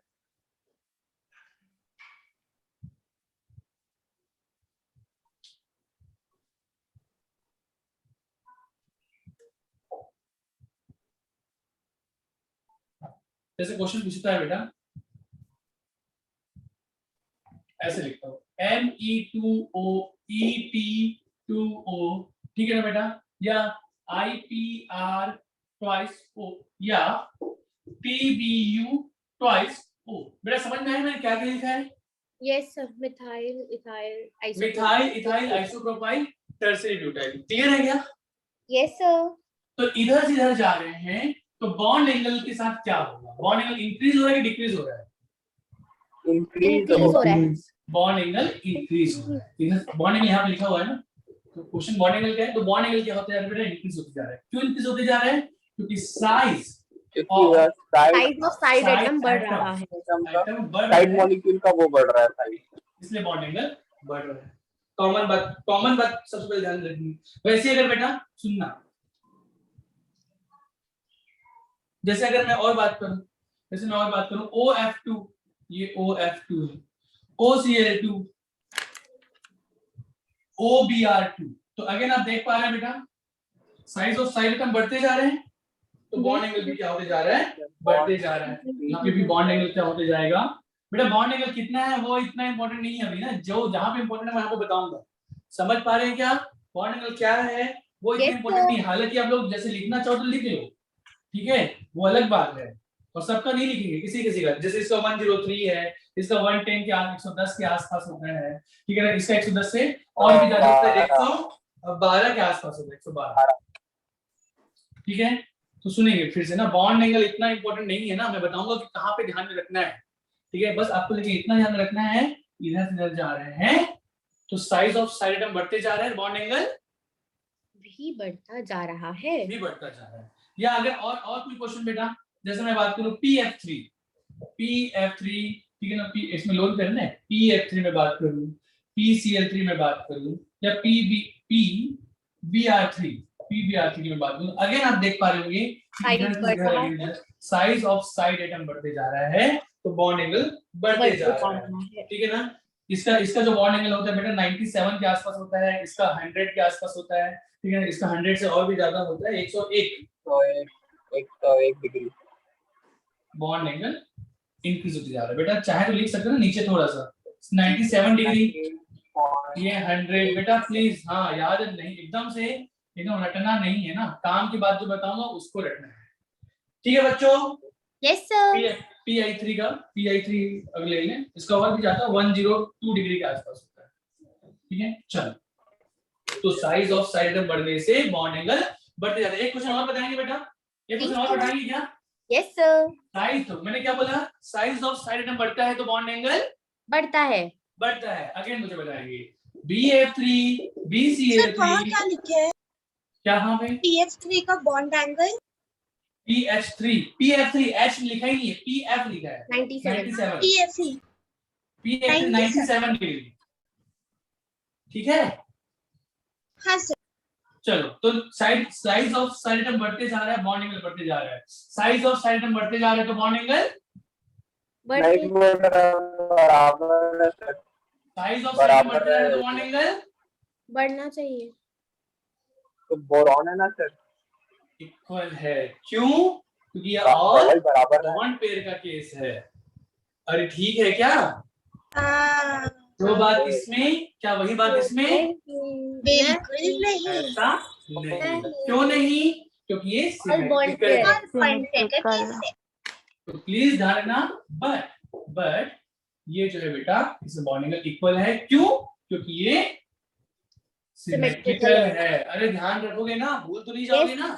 नो सर। अगर कोई कंपाउंड, अगर कोई मॉलिक्यूल सिमेट्रिकल है तो चाहे साइड एटम की साइज बढ़े, चाहे सेंट्रल एटम की, बॉन्ड एंगल चेंज नहीं होगा। लेकिन अगर कोई मॉलिक्यूल अनसिमेट्रिकल है तो साइज ऑफ साइड एटम बढ़ने पर बॉन्ड एंगल बढ़ते जाता है। क्लियर है क्या? चलो, यस सर। अब सुनेंगे बेटा ना, अब एक छोटी सी जो बात है वो आप लोग थोड़ा सा ध्यान में रखेंगे। एक यहाँ पर एक क्वेश्चन जैसे बनता है, क्वेश्चन क्या बनता है बेटा, सुनेंगे। इसको मिटा दूं, इसको मिटा दूं ना। चलो बेटा, एक बात मुझे बताएंगे, एक क्वेश्चन है सिंपल सा, मैं पूछना चाहता हूं साइज, इसका साइज हाइड्रोजन एटम का और फ्लोरीन एटम का, ठीक है, नॉर्मल बात। तो बेटा साइज और हाइड्रोजन और फ्लोरीन में अगर कंपेयर करें ना, तो किसकी ज्यादा होती है बेटा? फ्लोरीन की ज्यादा होती है। ऑब्वियस सी बात है, फ्लोरीन में 2 शेल है बेटा, नंबर ऑफ शेल 2 है, तो फ्लोरीन की साइज ज्यादा होती है, ठीक है। हाइड्रोजन और फ्लोरीन में साइज जो होता है बेटा, फ्लोरीन का ज्यादा होता है हाइड्रोजन से। ये 120 पिकोमीटर के आसपास होता है, ये 143 पिकोमीटर, मतलब काम के बाद देखना है कि इसकी साइज ज्यादा होती है, ठीक है। चलो, तो ये बेटा इसको ना अलग से, इसको कहीं पे भी ना अलग से साइड में रख लेना, ठीक है। ये अपना इंफॉर्मेशन है जस्ट। मैं पूछना चाहता हूँ, एक क्वेश्चन ये है, ठीक है ना, NH3 में साइड में चेंज कर देता हूँ, NF3 मतलब H हाइड्रोजन को मैंने चेंज कर दिया है फ्लोरीन से, ठीक है ना। तो मुझे बताओ बॉन्ड एंगल किसका ज्यादा होगा किसका कम होगा, किसका बॉन्ड एंगल ज्यादा होगा किसका बॉन्ड एंगल कम होगा? NH3 का क्लोरीन ज्यादा का ज्यादा होगा। हाँ शाबाश। तो देखो बेटा साइज ऑफ साइटम बढ़ने से इसकी साइज बढ़ गई है, साइज बढ़ गई है तो बॉन्ड एंगल किसका ज्यादा होगा? NH3 का ज्यादा होगा। ऐसा होना चाहिए नहीं हाँ नहीं है। हाँ, पर ऐसा होता नहीं है। नहीं है, NH3 का ज्यादा होगा सर। हाँ, wrong important is very Very important. बेटा important. अभी अभी मैंने NH3 का लिखा था थोड़ी देर पहले, ठीक है बेटा ध्यान से सुनेंगे। NH3 और NF3 में बेटा प्लीज ना, ऐसा होना चाहिए था पर ऐसा है नहीं। NH3 का बॉन्ड एंगल ज्यादा होता है बेटा, इसका 107 होता है, इसका 102 होता है। तो कौन बताएगा रीजन? मैं हाँ बताओ। मुझे तो दो कारण दिख रहे हैं जिससे NF3 का ज्यादा होना चाहिए बॉन्ड एंगल। हाँ? आपको सर, मैं कारण बताऊं? पता है, उसके अलावा भी एक और कारण दिख रहा है। हाँ बताओ, वही तो पूछना चाह रहा हूँ। NH3 का बॉन्ड एंगल कम होता है क्यों? ज्यादा होने चाहिए सर, इसका कारण आ रहा है।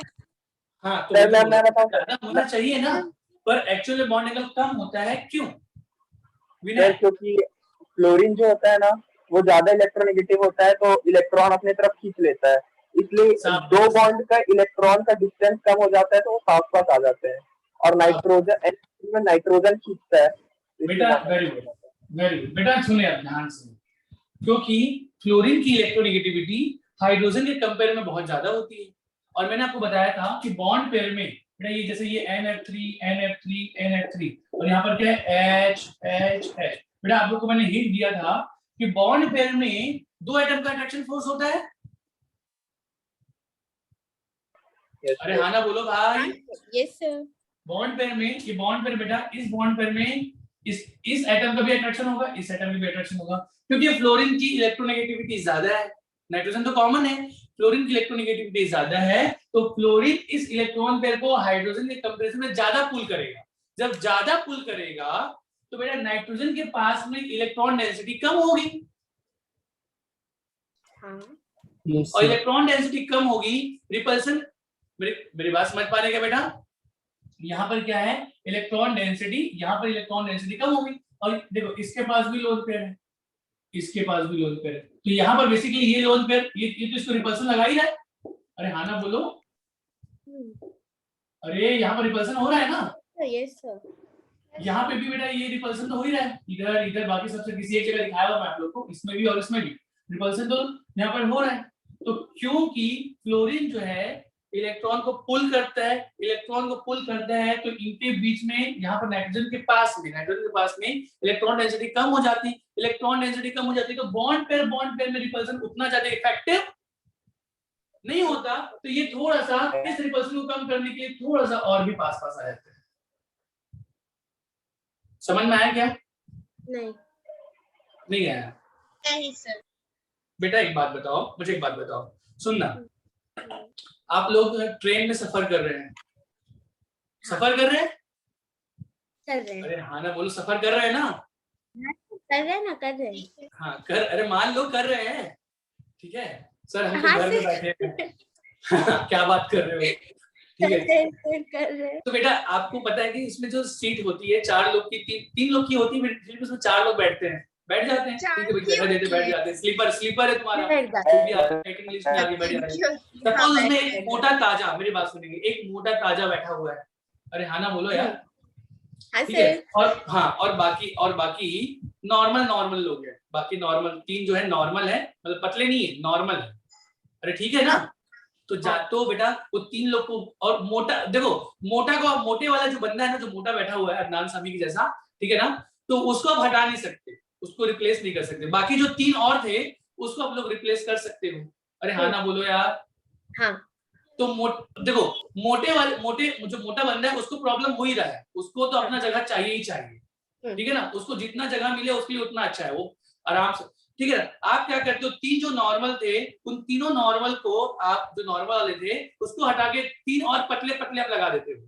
तो पतले वाले हैं तो वो क्या सोचेंगे, अरे यार ये तो सामने मोटा ताजा बैठा हुआ है, इसको जगह ही दे देते हैं, हम लोग आपस में और साइड आपस में और चिपक जाते हैं, हम लोग तो पतले हैं, जितनी जगह जो नॉर्मल लोगों ने लिया था उससे कम जगह तो बाकी 3 पतले लोग लेंगे ना, लेंगे। हाँ लेकिन अब और पतले थे तो और भी पास आ सकते हैं। हाँ तो उन्होंने क्या किया, ठीक है भैया तू ही ले ले, सरदर्दी खत्म करो, तू ले ले भैया, आजा आजा आजा, और फैलेगा और फैलेगा, हम लोग और पास आ जाते हैं। बात समझ पा रहे हो क्या? Yes sir. बस हाँ, इतनी सी सर। बात है। अभी क्लियर है ना? ये हाँ। हाइड्रोजन एटम या बेटा यहाँ पर हमने इसको रिप्लेस कर दिया फ्लोरीन से, ठीक है ना। अब फ्लोरीन क्या कर रहा है, इस इलेक्ट्रॉन को ज्यादा खींचे, इलेक्ट्रॉन ज्यादा होने की वजह से नाइट्रोजन के पास में इलेक्ट्रॉन डेंसिटी कम हो गई है क्योंकि फ्लोरीन इलेक्ट्रॉन को पुल कर रहा है।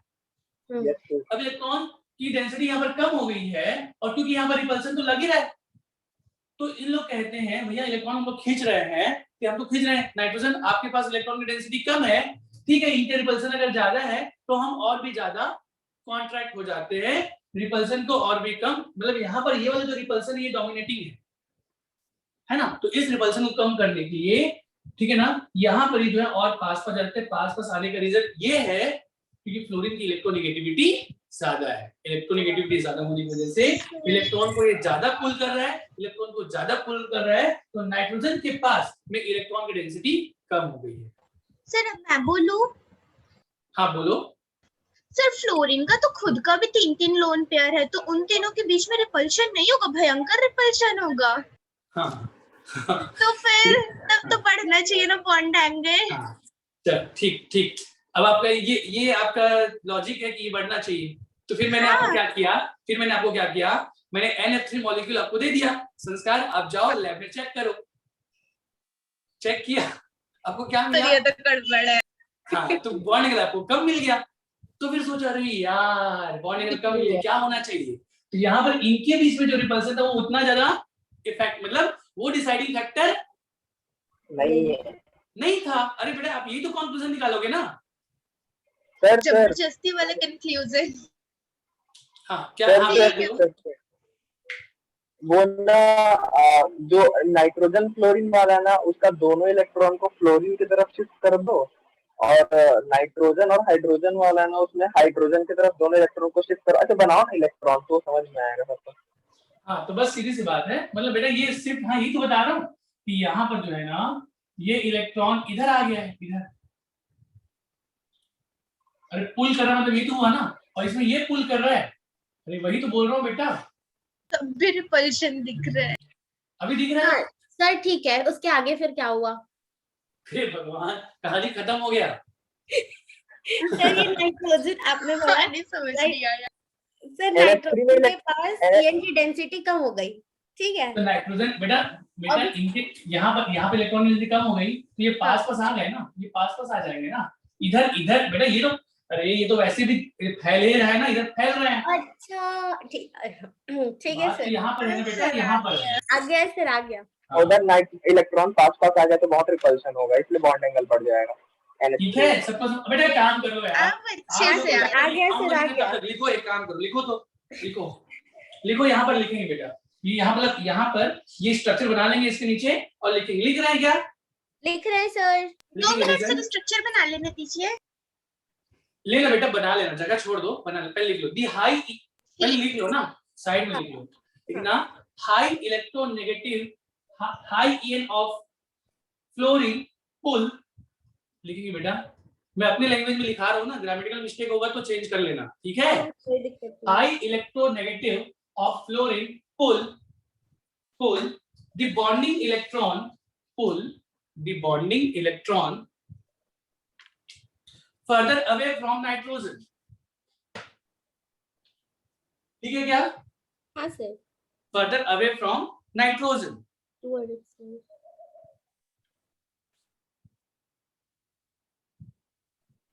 ठीक है ना? हाँ।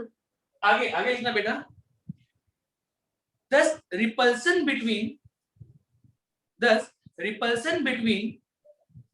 bond pair electron is less.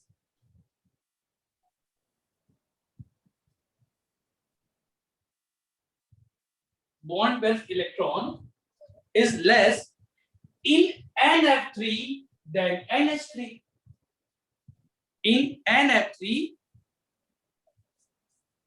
समझ पा रहे हो क्या? रिपल्स बेटा ये डायग्राम बनाओगे तो और समझ में आएगा।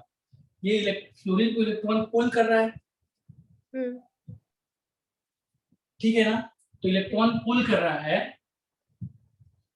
फ्लोरीन इलेक्ट्रॉन को पुल कर रहा है।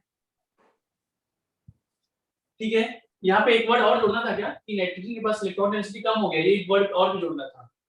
ठीक है, अभी जितना है उतना ही लिख लो। क्या लिख बेटा, फ्लोरीन की इलेक्ट्रोनेगेटिविटी ज्यादा होने की वजह से फ्लोरीन क्या कर रहा है बेटा, बॉन्डिंग इलेक्ट्रॉन को अपनी तरफ पुल कर रहा है, ठीक है ना। तो वहां पे ब्रैकेट में लेना, इलेक्ट्रॉन डेंसिटी इन नाइट्रोजन क्या हो गया, डिक्रीज, ब्रैकेट में लेना, इलेक्ट्रॉन डेंसिटी, ठीक है ना, नियर नाइट्रोजन डिक्रीजेस, ब्रैकेट में लिख लेना, electron density near nitrogen decreases इन NF3। अरे यस और नो? सर एक बार ठीक है पूरा बेटा, पॉइंट करेंगे? क्या बोला, फिर से मैं बोल रहा हूं, सुनेंगे। The high EN of fluorine pulls the bonding electron further away from nitrogen, ठीक है। ब्रैकेट में लिख लेना, ब्रैकेट में लिख लेना, इसका क्या मतलब है, ब्रैकेट में लिखना कि electron density near nitrogen, nitrogen के पास में जो इलेक्ट्रॉन डेंसिटी है वो क्या हो जाएगा, कम हो जाएगा। कम हो जाएगा, ब्रैकेट क्लोज। क्लियर है क्या? Yes sir. ठीक है, आगे, ठीक है ना। फिर क्या लिखना बेटा, then the repulsion between bond pairs, ये दोनों बॉन्ड पेयर्स हैं बेटा, कौन सा बॉन्ड पेयर्स, NF का और ये NF, ये दोनों बॉन्ड पेयर, NF3 की मैं बात कर रहा हूं ना। Then repulsion between bond pairs is less, repulsion जो होगा बेटा, इनके बीच में जो रिपल्सन जो है ना वो कम हो गया। इनके बीच में नॉर्मल जो रिपल्सन होता है वो रिपल्सन अब यहाँ पर क्या हो गया, कम, ठीक है ना। हाँ। बॉन्ड पेयर के बीच में बोल रहा हूँ, यहाँ पर रिपल्सन कम, बॉन्ड पेयर, यस सर। ठीक है, bond pair is less in NF3 as compared to NH3। NF3 में जो रिपल्सन है, NF3 में बॉन्ड पेयर के बीच में जो रिपल्सन है वो कम हो गया है NH3 के कंपैरिजन में। हाँ। Thus repulsion between bond pairs is less in NF3 as compared to NH3। Hence the lone pair, लिखना आगे बेटा, hence the lone pair in NF3 causes greater distortion। ठीक बेटा, hence the lone pair in NF3 causes greater distortion। सबको समझ में आ रहा है? हाँ।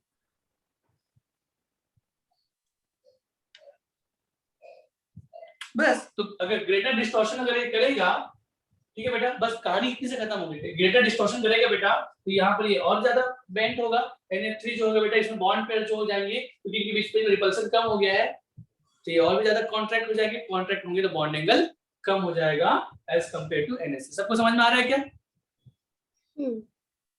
क्लियर है? हाँ सर। तो अगर मैं यहाँ पर बेटा एक लाइन में अगर मैं इसमें आंसर दूं, सुनना अगर ना, जैसे एक क्वेश्चन और ये बेटा इसको लिख लिया ना? हाँ सर। हाँ, सुनना, एक क्वेश्चन और दोनों का सेम रीजन सुनना बेटा। एक मैंने लिया NH3 और एक लिया NF, बॉन्ड एंगल जहां पर बढ़ना चाहिए वहां पर क्या हो गया बेटा, कम हो गया। वैसे अगर मैं पूछूं H2O और H2S, sorry H2O F2O hydrogen को अगेन किससे चेंज कर लिया, फ्लोरीन से। अगेन बेटा फ्लोरीन की साइज ज्यादा है तो बॉन्ड एंगल बढ़ना चाहिए था लेकिन क्या हो गया है, कम। दोनों में रीजन क्या, जो बात इसकी वही बात इनकी भी, इधर से इधर जा रहे हैं तो EN ऑफ फ्लोरीन एटम क्या होते जा रहा है बेटा, देखो ये काम की बात है, तो जो बड़ी लिखा ना वो एक बार में खत्म हो जाएगा। EN ऑफ फ्लोरीन एटम बढ़ते जा रहा है, हाँ, मतलब इंक्रीज हो रहा है, फ्लोरीन एटम की बढ़ते जा रहा है, मतलब ना बोल के EN ऑफ फ्लोरीन एटम ज्यादा है, ठीक है ना, ज्यादा है तो इलेक्ट्रॉन को पुल कर रहा है, तो ऑक्सीजन के पास इलेक्ट्रॉन डेंसिटी कम हो रहा है। हाँ।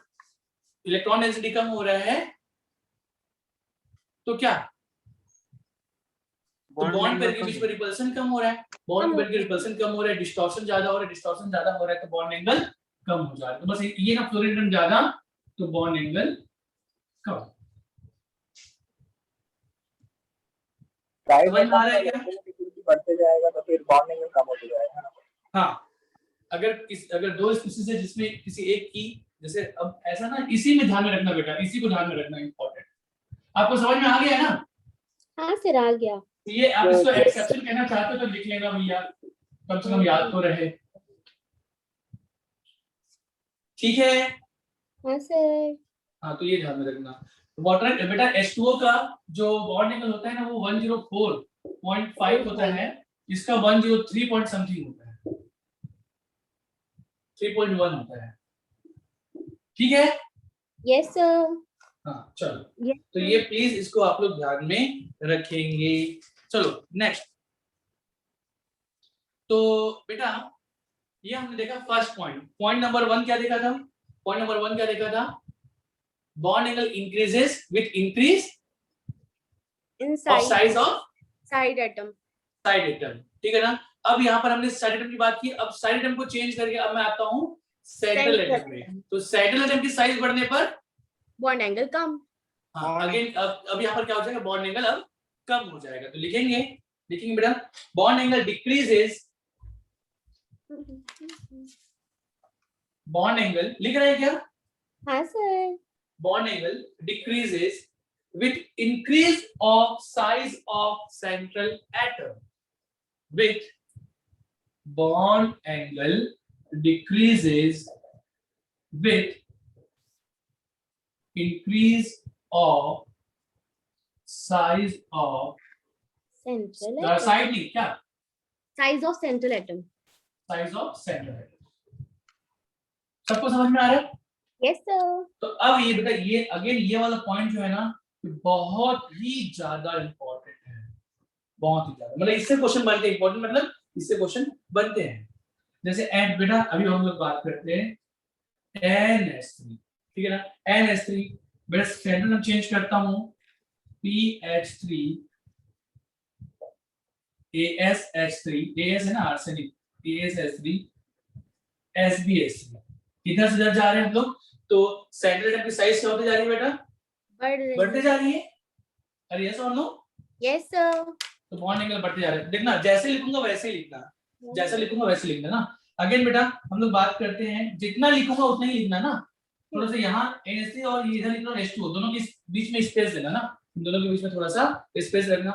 अगर मैं बात करूँ वाटर की, यहाँ पर सेंट्रल एटम क्या है बेटा? ऑक्सीजन है। चेंज करते जा रहा हूँ H2O से H2S, H2Se या H2Pe। अगेन आप देख पा रहे होंगे इधर से इधर जा रहे हैं, साइज ऑफ सेंट्रल एटम क्या होते जा रहा है बेटा? बढ़ रहा है। हाँ, यहाँ पर भी थोड़ा सा स्पेस देना, और स्पेस देने के बाद में बेटा ये एरो खींचना, ठीक है ना? तो यहाँ पर कॉमन बात क्या? अरे कॉमन बात क्या बेटा? साइज ऑफ सेंट्रल एटम ज्यादा। साइज ऑफ सेंट्रल दिख रहा है क्या जो लिख रहा हूँ? Yes sir. हाँ, एटलीस्ट नहीं दिख रहा होगा तो बेटा खुद से लिख लेना। साइज ऑफ सेंट्रल एटम बढ़ते जा रहा है बॉन्ड एंगल कम होते जा रहा है। तो बॉन्ड एंगल कम होते जा रहा है। मैं साइड यहाँ इधर लिख देता हूँ, साइज ऑफ सेंट्रल एटम जैसे जैसे बढ़ते जाएगा बॉन्ड एंगल कम होते जाएगा। सही में कोई दिक्कत नहीं है, ठीक है ना? लेकिन काम की बात, अब यहाँ से काम की बात बेटा प्लीज ध्यान रखेंगे यार, NH3 का बॉन्ड एंगल कितना होता है? 107।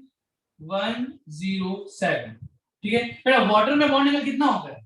104.5। 104.5, शाबाश बेटा। प्लीज ध्यान में रखना, NH3 का बॉन्ड एंगल 107, वाटर का बॉन्ड एंगल 105, लेकिन इन बाकी का जो बॉन्ड एंगल है ना, इन सबका जो बॉन्ड एंगल है, ऐसे जैसा लिखना बेटा वैसे ही करना, ऐसा। इस सबका बॉन्ड एंगल है बेटा ये क्लोज टू 90 डिग्री। क्या? Close to 90 degree. ये सबके सब का जो बॉन्ड एंगल है ना, ये 90 डिग्री के क्लोज होता है। हालांकि बॉन्ड एंगल कम हो रहा है, कोई दिक्कत नहीं है।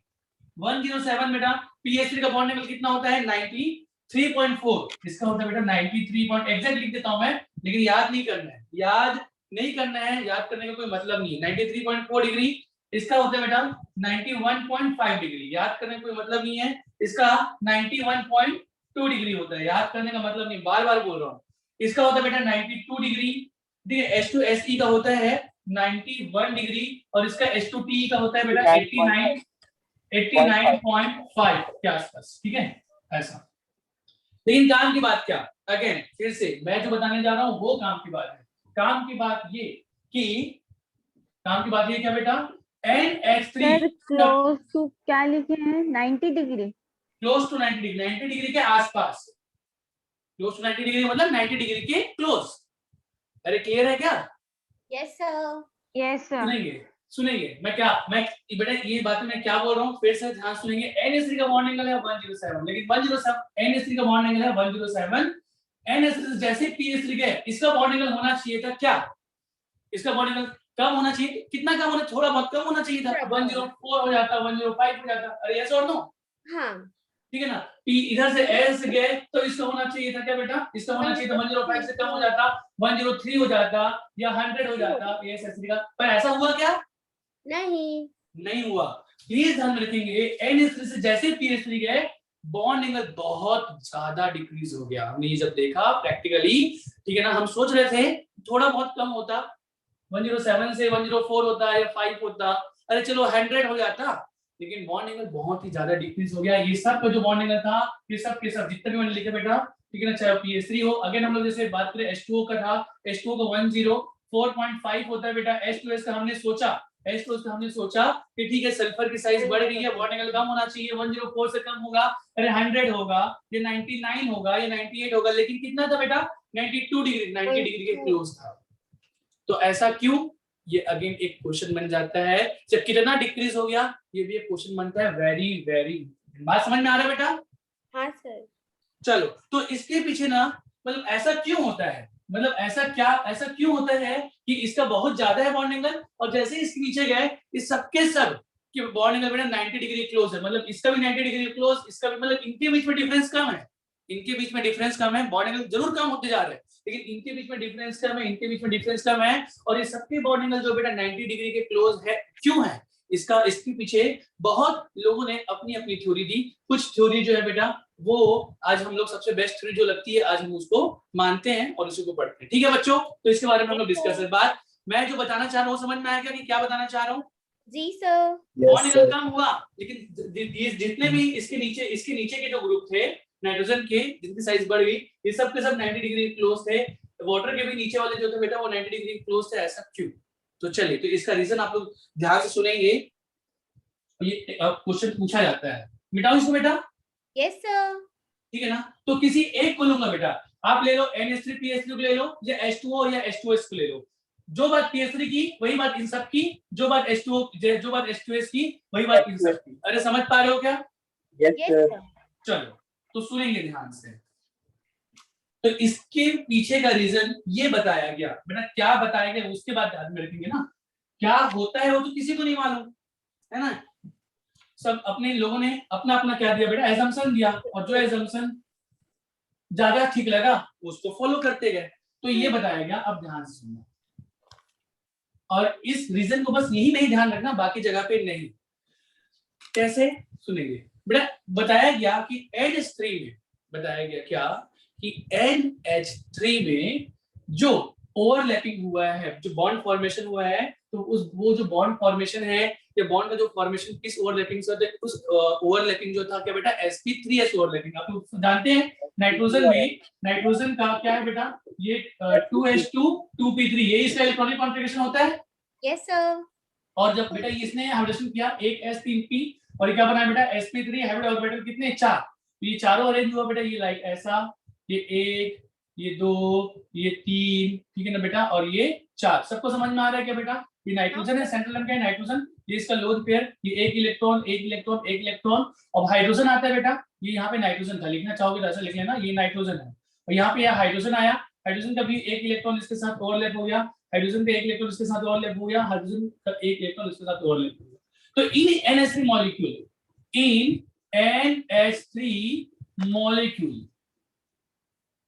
NH3 रीजन क्या बेटा? रीजन नोट करना है, ये जो फेनोमेनन। हाँ, मुझे पहले बताने दिया जाए फिर नोट करना।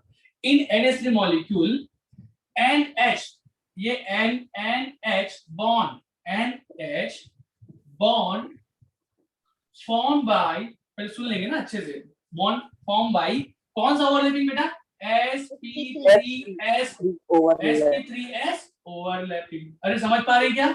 Yes sir. NH3 मॉलिक्यूल में जो NH बॉन्ड है, NH3 मॉलिक्यूल में जो NH बॉन्ड है उसका जो फॉर्मेशन हुआ है वो कौन से ओवरलैपिंग से हुआ है? sp3s ओवरलैपिंग से हुआ है। अगर यही ओवरलैपिंग बाकी सब में भी होती, जो बात NH3 की वही बात जो बेटा बाकी सब में भी होती, PS3 या AS3 या SBS3, यही बात इन सब में होती, तो कहीं ना कहीं जो बॉन्ड एंगल था बेटा वो मतलब 107 है तो 104 या 105 या इन सब का भी 100 इन सब के आसपास होता अगर बॉन्ड का फॉर्मेशन होता sp3s ओवरलैपिंग से। समझ पा रहे हैं ना? sp3s ओवरलैपिंग क्या हुआ है कि 4 sp3 हाइब्रिड ऑर्बिटल ने अपने आप को अरेंज कर लिया। समझ पा रहे हैं क्या बेटा? किसी में सिंगल इलेक्ट्रॉन थे, किसी में एक लोन पेयर था, ठीक है ना? और रिपल्सन, जिसमें ज्यादा रिपल्सन है उस हिसाब से बेटा रिपल्सन को मिनिमाइज करने के लिए इन्होंने एक पर्टिकुलर शेप ले लिया, ठीक है? यहाँ पर रिपल्सन ज्यादा है तो यहाँ पर डिस्टेंस ज्यादा हो गया, यहाँ पर रिपल्सन का डिस्टेंस थोड़ा सा कम हो गया, तो बॉन्ड एंगल कितना निकल गया बेटा? 107। अरे यस और नो? Yes sir. यही कहानी अगर यही ओवरलैपिंग इन सब में भी होती तो लगभग ऐसा ही बॉन्ड एंगल इन सब में भी आता। लेकिन ड्रेगो, यहाँ पर ड्रेगो ड्रेगो था, एक केमिस्ट था, उसने बताया कि कहीं ना कहीं ऐसी ओवरलैपिंग इन सब में नहीं पाई जाती है। PS3 या ASS3 और SBS3 में नहीं पाई जाती। मतलब उसने ये बताया, ठीक है ना? ये तो मैंने बात कर लिया बेटा NH3 मॉलिक्यूल का, ठीक है ना? बट इन PS3 और PS3 के साथ में अलग अलग बेटा यहाँ पे सेंट्रल जो मेटल है ना, सेंट्रल जो एटम है ना, उसको मैं M से रिप्रेजेंट कर दूंगा, ठीक है क्या? तो M मतलब वो PS3 के बारे में भी बात हो जाएगा, ASS3 के बारे में बात हो जाएगा और SBS3 के बारे में भी बात हो जाएगा। या समझ पा रहे हो क्या? चलो कोई एक ही एग्जांपल लेता हूँ, बार-बार सुने। बट इन PS3 मॉलिक्यूल अगर PS3 मॉलिक्यूल में सेम जैसा NH3 में हुआ है वैसा ही PS3 में होता तो अगेन बॉन्ड एंगल लगभग बेटा इसी के आसपास ही आता, 107 के आसपास ही आता। 107 है तो 105 या 104 आता है, लेकिन क्योंकि 90 डिग्री क्लोज है तो ये माना गया कि अगेन अगर मैं बात करूं फास्फोरस की, बेटा नाइट्रोजन की जगह आप फास्फोरस लिख दो, तो यहां पर ये माना गया कि फास्फोरस में जो ये S सबसेल में जो इलेक्ट्रॉन है ना, S सबसेल में जो इलेक्ट्रॉन है ये हाइब्रिडाइजेशन में पार्टिसिपेट नहीं करता। समझ पा रहे हो क्या? ड्रेगो ने बताया, पहले समझ ले बेटा ना क्या बोल रहा है। ड्रैगोस रूल है ना सर? ये ड्रैगोस रूल, हाँ ड्रैगोस रूल है क्या? हाँ ये ड्रैगोस रूल है, ठीक है? ये ड्रैगो, तो according to Drago's rule Drago ने क्या बताया बेटा, ठीक है ना? प्लीज इसको इतना याद नहीं, ड्रैगोस रूल क्या बोलता है ये सब नहीं पूछता ना, समझ लो एक बार, और समझने के बाद क्या ध्यान में रखना है बस वही मैं बताऊंगा, उतने से हमारा काम खत्म हो जाएगा। तो ड्रैगो ने बताया हो सकता है ये वाला हाइब्रिडाइजेशन का कॉन्सेप्ट जो यहाँ पर हमने देखा, जैसे NH3 में हमने देखा, अगर जब ये NH3 था ये चारों के चारों इंटरमिक्स हो गए थे और इंटरमिक्स होने के बाद बेटा ये क्या sp3 बनाया, 4 sp3 बने, 4 sp3 ने अब बॉन्डिंग करके, ठीक है ना बेटा, इसके साथ हाइड्रोजन के साथ sp3s ओवरलैपिंग की और इसका बॉन्ड एंगल ये आया। तो ये इसके लिए बेटा मतलब इसका जो सिग्निफिकेंट था, मतलब 107 कैसे आया इसके बारे में तो हाइब्रिडेशन पहले कॉन्सेप्ट में हमको पता चल चुका था। लेकिन PS3 का बॉन्ड एंगल जो था बेटा 90 डिग्री के क्लोज, ये तभी हो सकता है, ड्रैगो ने बताया तभी हो सकता है जब फास्फोरस का जो ये s ऑर्बिटल है ये इंटरमिक्स नहीं होगा। जब ये इंटरमिक्स नहीं होगा मतलब ये हाइब्रिडेशन में पार्टिसिपेट नहीं करेगा, जब इंटरमिक्स नहीं होगा तो ये सब के सब प्योर p ऑर्बिटल होंगे बेटा। अरे यस और नो? जब इंटरमिक्स नहीं होगा तो ये सब के सब प्योर p ऑर्बिटल होंगे या नहीं? Yes sir. ओके, और मुझे एक बात बताओ, p ऑर्बिटल बेटा ये तीनों की तीनों, एक px है, एक py है, एक pz है, आप मुझे बताएं px py और pz में बॉन्ड एंगल कितना होता है? 90 डिग्री। 90 डिग्री। 90। तो ड्रैगो ने बताया कि NH3 के छोड़ के बाकी उसके नीचे वाले, या वाटर है उसको छोड़ के बाकी उसके जो नीचे वाले हैं वहां पर जो s ऑर्बिटल है वो ओवरलैपिंग वो इंटरमिक्सिंग या हाइब्रिडेशन में पार्टिसिपेट नहीं करता है। हाइब्रिडेशन में पार्टिसिपेट नहीं करता होगा ठीक है ना, वो उसका एक बस उसका एक एजम्पशन था, ऐसा नहीं कि ऐसा होता है। फिर आप मत पूछ देना बाद में, मुझे मत बोलना सर पीएच3 का हाइब्रिडेशन क्या होता है, मत पूछना, क्योंकि पीएच3 में हाइब्रिडेशन नहीं होता, ऐसे मत बोलना। अगर आपसे पूछे कि पीएच3 का हाइब्रिडेशन क्या होता है तो आप आराम से बोलना कि सर जो NH3 में होता है वो पीएच3 में होता है, sp3। लेकिन ड्रैगो ने अपना एजम्पशन दिया, ड्रैगो ने अपना बताया एजम्पशन क्या कि सर हो सकता है कि पीएच3 में कहीं ना कहीं s ऑर्बिटल इंटरमिक्सिंग में पार्टिसिपेट नहीं करता है, ये s ऑर्बिटल किसी वजह से इनर्ट हो जाता है, और इनर्ट बोल दो या इनएक्टिव बोल दो, ठीक है ना। और इनएक्टिव होने की वजह से बेटा ये वाला ये जो है ये इसके साथ इंटरमिक्सिंग नहीं करता। अब ये जब इंटरमिक्सिंग नहीं करेगा तो बेटा इन सबका तो शेप सेम है, इनकी एनर्जी भी सेम है, तो ये आपस में क्यों इंटरमिक्स हो, सबका शेप और एनर्जी तो ऑलरेडी सेम है ना। Yes sir. ठीक है, मतलब यहाँ पर pH3 या बाकी एलिमेंट्स में हाइब्रिडेशन वाला कॉन्सेप्ट काम नहीं करेगा। और यहाँ पर जो तीनों p ऑर्बिटल है इन pH3 मॉलिक्यूल, तीनों की तीनों जो p है ये एक दूसरे के क्या होंगे बेटा, परपेंडिकुलर होंगे। एक और जो होगा वो इसके भी परपेंडिकुलर होगा, जिसमें डॉट डॉट से रिप्रेजेंट कर सकता हूँ, अभी छोड़ दो, आपको मालूम है, ठीक है ना। और यहाँ पर सबके पास एक एक इलेक्ट्रॉन, एक इलेक्ट्रॉन इसके पास, एक इलेक्ट्रॉन इसके पास, और एक इलेक्ट्रॉन बेटा ये ऐसे डॉट डॉट बना लो इसके परपेंडिकुलर भी, ये ऐसा, तो ये ऐसा है। और ये अब क्या करेंगे, हाइड्रोजन के साथ में बॉन्ड का फॉर्मेशन करेंगे। एक हाइड्रोजन यहाँ पे आएगा, एक हाइड्रोजन यहाँ पे आएगा, एक हाइड्रोजन यहाँ पे आएगा, और इनके ये सब जो p ऑर्बिटल बेटा, दो p ऑर्बिटल के बीच में बॉन्ड एंगल कितना होता है, 90 डिग्री का। तो क्योंकि pH3 इंफॉर्मेशन ऑफ pH3, ठीक है ना, s ऑर्बिटल इनएक्टिव होने की वजह से यहाँ पर प्योर p ऑर्बिटल होते हैं, और प्योर p ऑर्बिटल के बीच में p ऑर्बिटल के बीच में जो बॉन्ड एंगल होता है 90 डिग्री होता है, ठीक है ना। तो 90 डिग्री होने की वजह से ये जो pH3 है, ASH3 है, SbH3 है, या H2S है, H2Se है, या H2Te है, यहाँ पे भी कहीं ना कहीं प्योर p ऑर्बिटल होते होंगे, और प्योर p ऑर्बिटल होने की वजह से इनके बीच में जो बॉन्ड एंगल होता है वो 90 डिग्री अभी के आप pH3 वाले केस में क्या बता रहे थे, मेरा डिस्कनेक्ट हो गया था। बेटा आप ना एक बार रिकॉर्डिंग जो है ना वहां पे देख लेना बेटा प्लीज, समय नहीं है अभी, आपको समझ में आ जाएगा। अगेन मैं बताना चाहूंगा, प्लीज रिकॉर्डिंग आप लोग देख लेना, मैं भी सेंड कर दूंगा जो डिस्कनेक्ट हो गए थे उनके लिए। बाकी मैं एक बार फिर से बताना चाह रहा हूँ, क्योंकि अगेन मैं बेटा वही से शुरू नहीं कर पाऊंगा। सुनिए एक बार बेटा, बाकी बच्चों को थोड़ा थोड़ा समझ में आ रहा है क्या, थोड़ा हाँ थोड़ा सर। है, थोड़ा थोड़ा आ रहा है ना, हाँ अब पूरा आएगा, थोड़ा थोड़ा आया है, अब पूरा आएगा। तो रीजन ये है सुनना एक बार में, अगर आपसे पूछा NH3 का बॉन्ड एंगल 107 है लेकिन pH3 का बॉन्ड एंगल 90 डिग्री के क्लोज होता है, क्यों, तो बस एक ही रीजन वर्बली सीधा, मतलब जो ध्यान में रखना, in NH3 molecule NH bond formed by sp3s overlapping, but in pH3 overlapping in pH3 molecule pH bond formed by क्या बेटा, sp overlapping, s किसका overlapping, p किसका फास्फोरस का। समझ पा रहे हो क्या, यस सर। sp overlapping. बेटा अभी सुनना, ये इसका फॉर्मेशन sp ओवरलैपिंग से हुआ है, इसका भी फॉर्मेशन sp ओवरलैपिंग से। एक बार फिर से डायग्राम बना दो बेटा, ठीक है ना।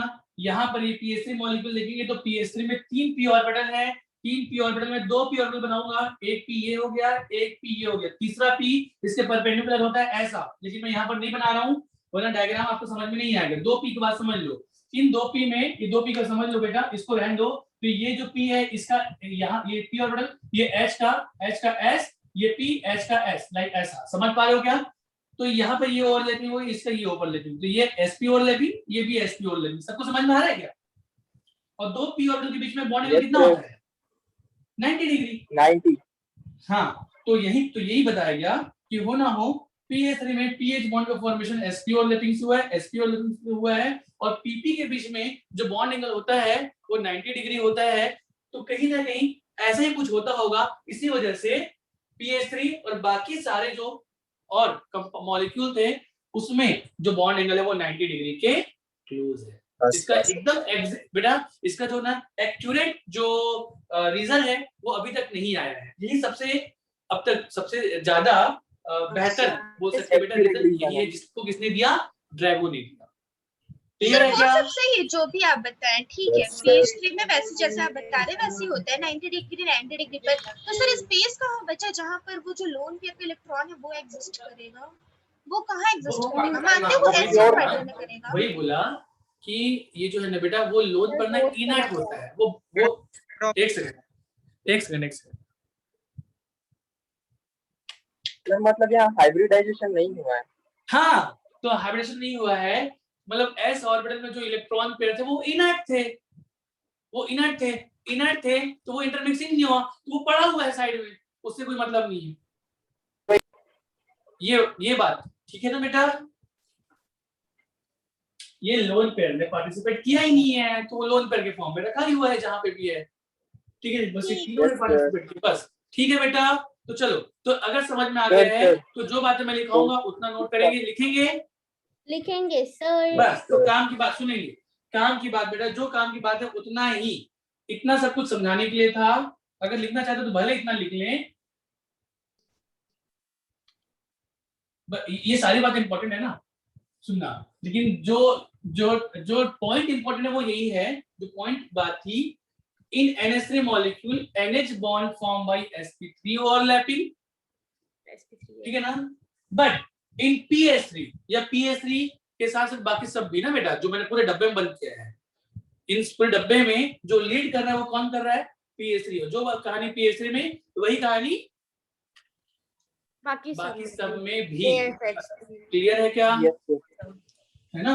तो यहाँ पर क्या हो जाएगा बेटा, इन PS3 मॉलिक्यूल, ठीक है ना, PH bond form by sp overlapping, और sp ओवरलैपिंग है तो sp ओवरलैपिंग को इस पे ये डायग्राम बना लेना, ये डायग्राम है, ये डायग्राम, क्योंकि p और p pp ऑर्बिटल के बीच में बेटा, pp ऑर्बिटल एक दूसरे के परपेंडिकुलर होते हैं, 90 डिग्री होते हैं बेटा, 90 डिग्री होने की वजह से बाकी सारे जो बॉन्ड PS3 मॉलिक्यूल या और दूसरे मॉलिक्यूल है, वहां पे जो बॉन्ड एंगल होता है वो 90 डिग्री के क्लोज होता है। क्लियर है क्या? Yes sir. तो आप लिखना चाहोगे तो यहाँ पे एक बात लिख लेना ना, यहाँ पे लिख लेना फास्फोरस का, यही पे लिख लेना फास्फोरस का। अब ये बना लेना ऑर्बिटल डायग्राम, लाइक ऐसा, ये ऐसा बेटा।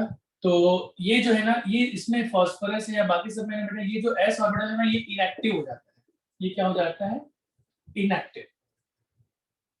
इनएक्टिव s ऑर्बिटल, ऐसे लिखना, s orbital inactive, s orbital inactive होता है तो हाइड्रोजन या इंटरैक्शन में पार्टिसिपेट नहीं करता, जिससे वो सिर्फ ये तीनों इलेक्ट्रॉन ही डायरेक्टली बॉन्ड, यहाँ पे हाइड्रोजन नाम का कोई चीज नहीं बताया इसने, ड्रैगो नाम याद रखना बेटा, ड्रैगो आप लोग वो देखते हो ना, वो कौन सी मूवी थी यार, ड्रैगो मैलफॉय, कौन सी मूवी थी? Harry Potter. हाँ, तो वहां पे एक था ना, ये बंदा है कोई विलेन था। हाँ, विलेन था। हाँ, तो उससे कम से कम याद रख लेना कि ये जो कहानी है ना, ये सारी जो कहानी है, ये बताने वाला कौन था? ड्रैगन। ठीक है। हाँ, तो ड्रैगो के अकॉर्डिंग फास्फोरस या बाकी जो दूसरे स्पीसीज है बेटा, ठीक है ना, उसमें जो s ऑर्बिटल है वो इनएक्टिव है, और इनएक्टिव होने की वजह से उसमें इंटरमिक्सिंग नहीं हुई है।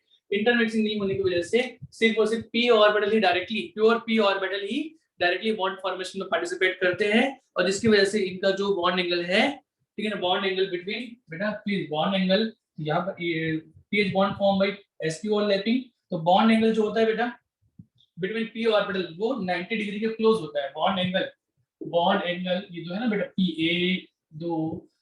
Bond angle between p orbital ये जो होता है बेटा 90 डिग्री के क्लोज होता है, और 90 डिग्री क्लोज होता है बेटा, इसी वजह से इसमें जो बॉन्ड एंगल है बाकी PS3 और बाकी सब में, उसमें बॉन्ड एंगल जो है 92, 91 इन सब के आसपास हमको मिलता है। क्लियर है क्या?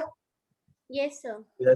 चलो एक काम करते हैं बेटा, तो इस सारी बातों को ना एक लाइन, मतलब जो मैंने बोला, तो ना उसको हम लोग एक लैंग्वेज में नोट कर लेते हैं, तो तभी आप लोग को बाद में समझने में दिक्कत नहीं आएगी। लिखेंगे क्या?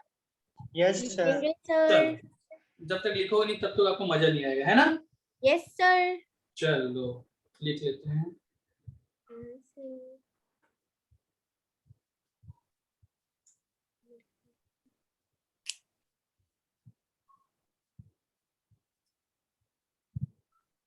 लिखेंगे बेटा,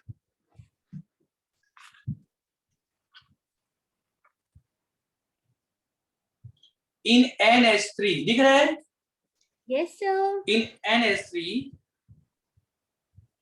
the lone pair occupies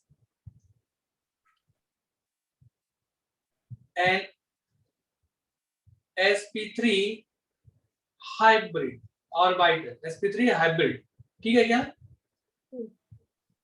orbital, but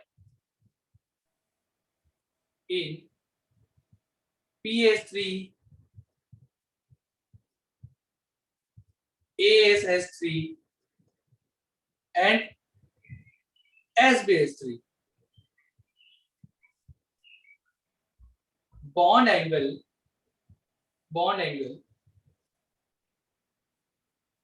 become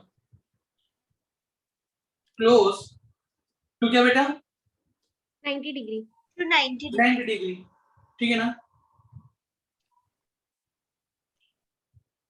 which suggests that the orbital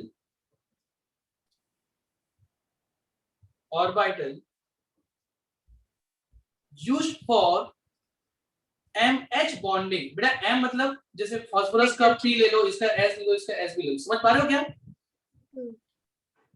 ठीक है ना, यस सर सबके लिए कॉमन मैंने क्या यूज करी है, M, ठीक है, हाँ सर MH जो बॉन्डिंग है used for MH bonding are almost pure p orbital, ठीक है,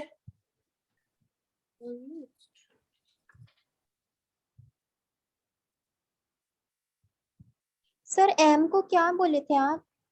बेटा M मतलब जैसे बेटा मतलब ना PH3 मतलब PS3 है ना, PS3 है या ASS3 है या SBS3 है, तो बेटा इन तीनों के लिए कॉमन मैं इसको M बोल दिया, इसको भी M बोल दिया, इसको भी M बोल दिया, समझ पा रहे हो क्या, जो सेंट्रल एटम है मैंने उसको क्या बोल दिया, M, ठीक है, yes sir.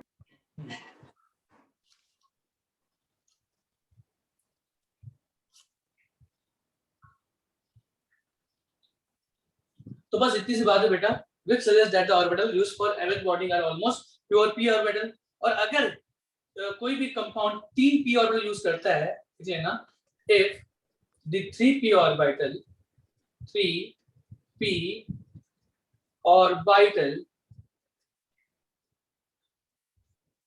are used for MH bonding,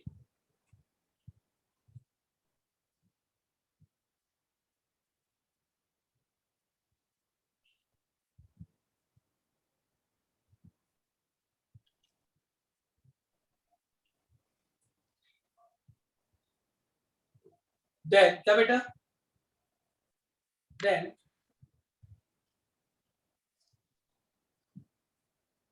bond angle जो होगा बेटा should be close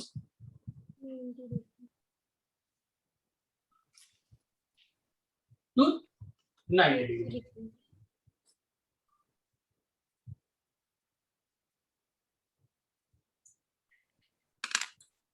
समझ में आ रहा है क्या, यस सर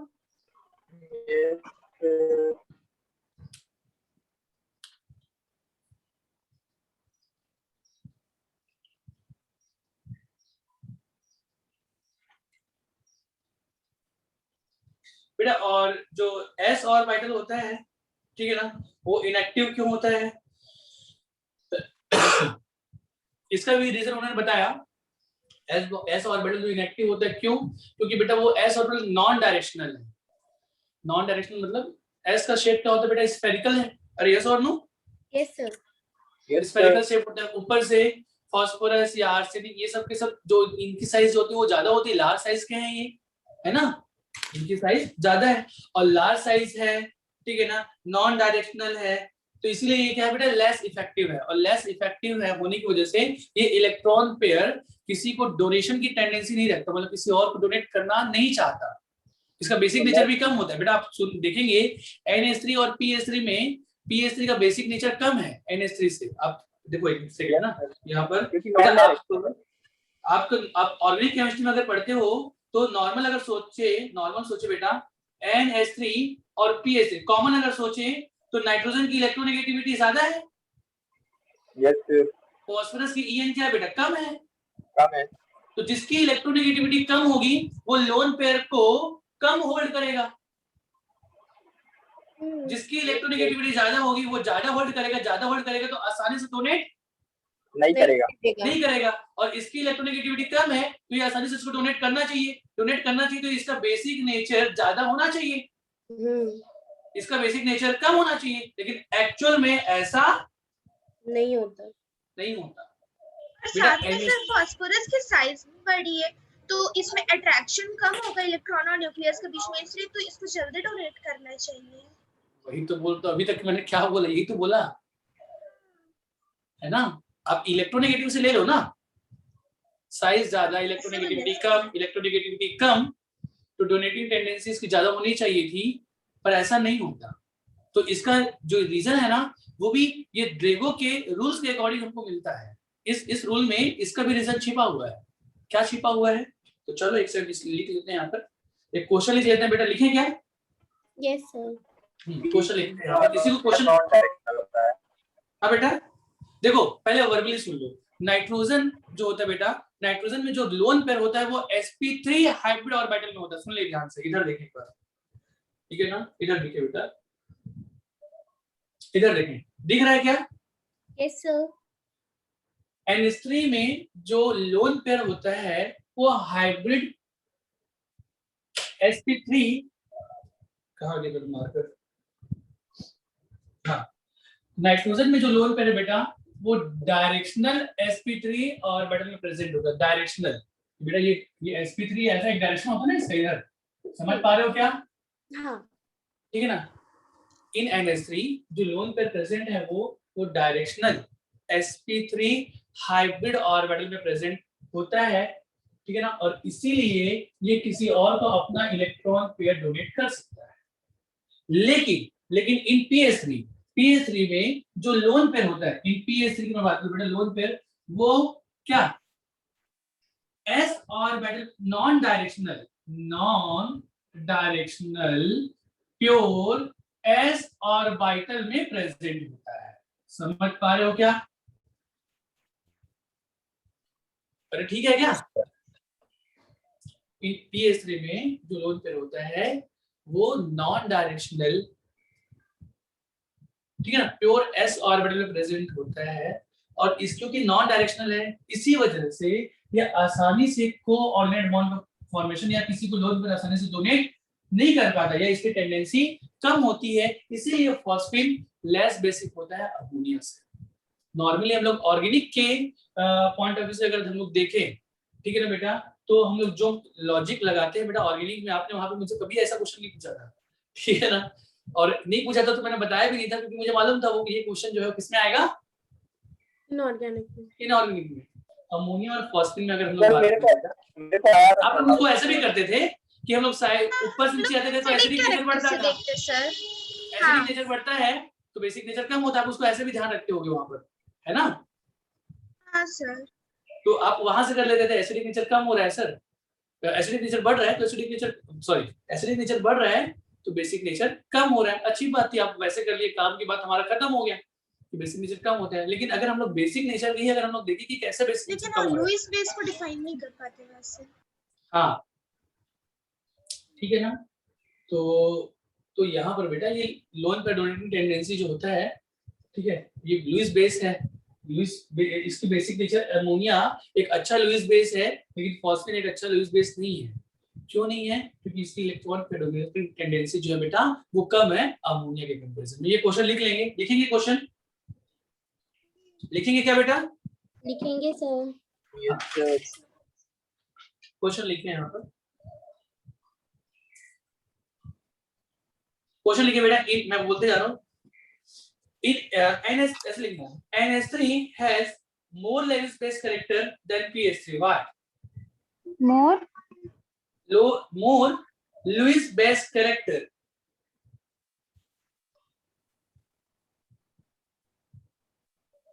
ठीक है ना, यह सीधा बोलो यार, ammonia is more basic than pH3. Why? तो रीजन क्या है बेटा? चल लिखेंगे, रीजन लिखेंगे। in case of NS3,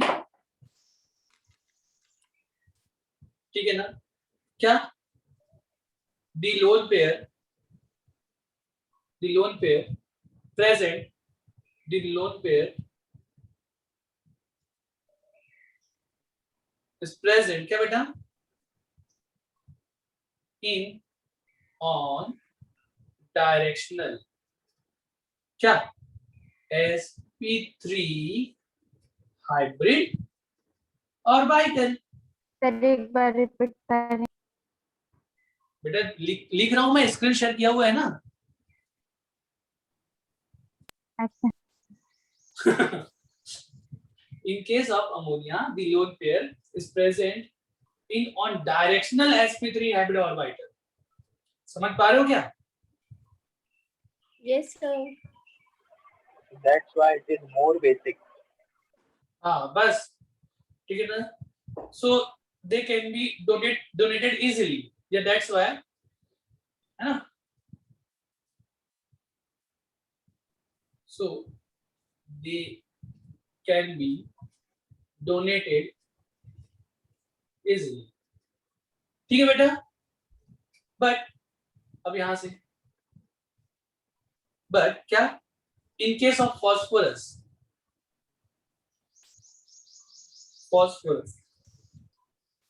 in PS3, क्या lone pair is present at क्या almost pure क्या S orbital. s orbital, which is Non-directional. बस कहानी खत्म। समझ में आ रहा है क्या बेटा? सर आपने क्या लिखा है? But in case of P in PH3. Phosphorus अच्छा अच्छा। phosphorus है, but in case of phosphorus in pH3, lone pair is present at almost pure s orbital, which is non-directional, ठीक है बेटा। और phosphorus की साइज भी ज्यादा होती है ना भाई, लार्जर साइज होती है s की, तो s orbital लार्जर साइज होता है बेटा, which is non-directional and large in size बोल सकते हो, and larger, which is non-directional and larger, समझ पा रहे हो क्या? Hence, इधर लिख देता हूं, hence less effective क्या बोल, for forming a coordinate bond, या डोनेशन लिख सकते हो,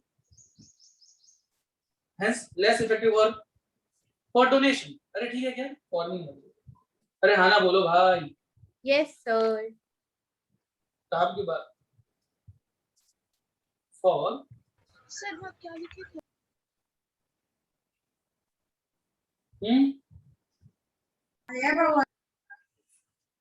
ठीक है क्या बेटा? Yes sir. Yes, sir. चलिए, तो ये बहुत अच्छा क्वेश्चन है बेटा, जो पूछा जाता है बहुत सारे बच्चे इसको ध्यान नहीं रखते, ठीक है। जी सर। तो ये हमारा, अच्छा चलो एक क्वेश्चन और पूछो, क्या बताएंगे? लास्ट क्वेश्चन आपका, बिठा दूं इसको बेटा? जी सर। चलिए Yes sir. बेटा एक क्वेश्चन है,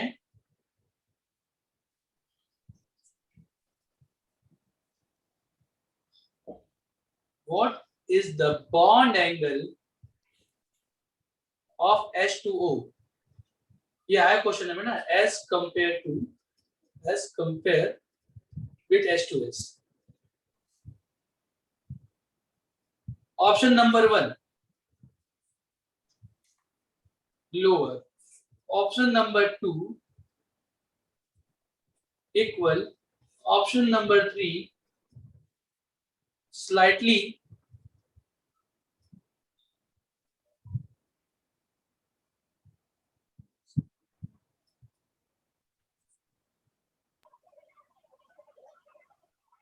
larger, और option number 4 much larger। Much larger. Option 4 much large। ठीक है ना बेटा, ये क्वेश्चन आया हुआ है, ध्यान में रखना इसको, ठीक है। Yes sir. अच्छा एक और क्वेश्चन पूछो, क्या बताएंगे क्या? जी सर, Yes, sir. बताएंगे। मुझे बताएंगे CH4 बेटा बॉन्ड एंगल का ना डिक्रीजिंग ऑर्डर बताएंगे ना? बताएंगे सर। ठीक है ना, Yes, sir. CH3 CH4 NH3 PH3 और एक और ले लो H2O, इसमें बॉन्ड एंगल डिक्रीजिंग ऑर्डर बताओ जल्दी, फास्ट बॉन्ड एंगल का डिक्रीजिंग ऑर्डर में अरेंज करो इसको। CH3 NH3 फिर H2O फिर आखिरी में PH3। एक बार और बताना बेटा, क्या इसको मैं बोल रहा हूँ A, ये B, ये C, ये D, अब बोलो ABDC ABDC, शाबाश, वेरी गुड। तो यहाँ पर आपको ना कम से कम बॉन्ड एंगल याद होना चाहिए, तभी बनेगा ये 109, ये 107, ये 104, ये 92 के 90 के आसपास। हाँ 90 के आसपास, हाँ 90 आसपास बस बन जाता है, कहानी खत्म। समझ में आ रहा है क्या? Yes sir. चलो तो बेटा देखो, अब वापस से आ जाओ, सुनो इधर, कितना नोट कर लिया आज की क्लास में। आज की जो क्लास में बेटा एक्चुअल में हमने सिर्फ 2 मिनट का ही टॉपिक पढ़ा है, सिर्फ 2 मिनट, 2 मिनट से ज्यादा का है ही नहीं। आप 120 सेकंड गिन सकते हैं। कैसे? आज हमने क्या पढ़ा बेटा, स्टार्ट करते हैं ना। आज हमने क्या पढ़ा? VSEPR theory, valence shell electron pair repulsion theory. ये क्या बताता है? किसी भी मॉलिक्यूल का क्या बताता है? शेप। शेप कैसे डिटरमाइन होता है बेटा? Valence shell electron pair repulsion theory मतलब इलेक्ट्रॉन पेयर जो होते हैं आपस में एक दूसरे को रिपेल करते हैं, रिपेल करके वो ऐसे एडजस्ट होते हैं कि उनके बीच में क्या हो, मिनिमम रिपल्सन हो, और वही उसका शेप होता है। तो सारे के सारे जब बॉन्ड पेयर होते हैं तो इलेक्ट्रॉन पेयर में रिपल्सन एक बराबर होता है, तो वो सिमेट्रिकल होते हैं। सिमेट्रिकल होते हैं तो जो भी बॉन्ड एंगल है बेटा वो हमेशा वही होता है, चाहे उसका साइड एटम चेंज करे चाहे सेंट्रल एटम चेंज करे। तो अगर कोई सिमेट्रिकल मॉलिक्यूल है, मतलब सारे के सारे अगर बॉन्ड पेयर हैं, साइड एटम चेंज करो सेंट्रल एटम चेंज करो, बॉन्ड एंगल में कोई चेंज नहीं आएगा। नहीं आएगा, ठीक है ना। पॉइंट नंबर 2, अगर किसी मॉलिक्यूल में एक भी लोन पेयर आ गया तो उसका जो शेप हो जाएगा वो अनसिमेट्रिकल हो जाएगा। सारे बॉन्ड पेयर एक दूसरे से इक्वल डिस्टेंस में नहीं होंगे, थोड़ा सा कुछ ना कुछ ऊपर नीचे होगा बेटा, मैक्सिमम डिस्टेंस नहीं रख पाएंगे, ठीक है ना। तो कहीं पे भी अगर लोन पेयर अगर आ गया तो उसको हम अनसिमेट्रिकल मॉलिक्यूल कहेंगे। और अनसिमेट्रिकल मॉलिक्यूल में चाहे साइड एटम चेंज करो चाहे सेंट्रल एटम चेंज करो, बॉन्ड एंगल चेंज जरूर होगा। 2 इंपॉर्टेंट पॉइंट, पहले कि साइड एटम की साइज बढ़ाने पे बॉन्ड एंगल बढ़ेगा, लेकिन साइज सेंट्रल एटम की साइज बढ़ाने पर बॉन्ड एंगल कम होगा, ठीक है। कुछ एक्सेप्शन थे, जैसे अमोनिया और NF3 में फ्लोरीन की साइज ज्यादा है तो उसका बॉन्ड एंगल ज्यादा होना चाहिए था, पर कम होता है। रीजन मालूम है, ठीक है ना, फ्लोरीन का इलेक्ट्रोनेगेटिविटी ज्यादा होने की वजह से, बस, ठीक है। जो कहानी NH3 और NF3 में, वही कहानी H2O और F2O में भी, कहानी खत्म। अरे क्लियर है क्या? ठीक है। दूसरा क्या पॉइंट था? सेंट्रल एटम की साइज बढ़ाने पे बॉन्ड एंगल कम होता है। अरे हाँ ना बोलो, यस ठीक है ना, बॉन्ड एंगल कम होता है, ये तो बिल्कुल बात क्लियर है। अब इसमें कुछ खास हमने और पॉइंट देखा था कि H2O से जब हम लोग H2S जाते हैं तो बॉन्ड एंगल कम होता है, लेकिन इनका जो बॉन्ड एंगल होता है 90 डिग्री के क्लोज होता है। NH3 से जब हम लोग नीचे जाते हैं बॉन्ड एंगल कम होता है, लेकिन बॉन्ड एंगल क्या होता है, 90 डिग्री के क्लोज होता है। जिसका रीजन क्या है बेटा, कि इनमें जो बॉन्ड का फॉर्मेशन हुआ था वो sp ओवरलैपिंग से हुआ था, जबकि NH3 में या H2O में जो बॉन्ड का फॉर्मेशन था वो sp3s ओवरलैपिंग से हुआ था। ये वेस्पर थ्योरी खत्म। बेटा 2 मिनट भी मेरे ख्याल से पूरे नहीं हुए होंगे। यस बस इतना ही है बेटा वेस्पर थ्योरी, इससे ज्यादा नहीं। ठीक है। चलो उम्मीद करता हूँ बेटा ये क्लास आपकी समझ में आई होगी, ठीक है ना। यस मिलते हैं अगली क्लास में। MOT कब पढ़ेंगे? MOT बेटा इसके बाद पढ़ेंगे हम लोग डाइपोल मोमेंट, और डाइपोल मोमेंट के बाद पढ़ेंगे हम लोग मॉलिक्यूलर ऑर्बिटल थ्योरी, ठीक है। यस चलो बेटा मेरे ख्याल से 2 या 3 लेक्चर और बचा है केमिकल बॉन्डिंग का, ठीक है ना। फिर हम लोग केमिकल बॉन्डिंग खत्म करके हम लोग पढ़ेंगे कोऑर्डिनेशन केमिस्ट्री की तरफ। चलिए, थैंक यू सो मच बेटा, मिलते हैं अगली class. Thank you sir. Thank you बेटा, thank you so much, thank you बेटा।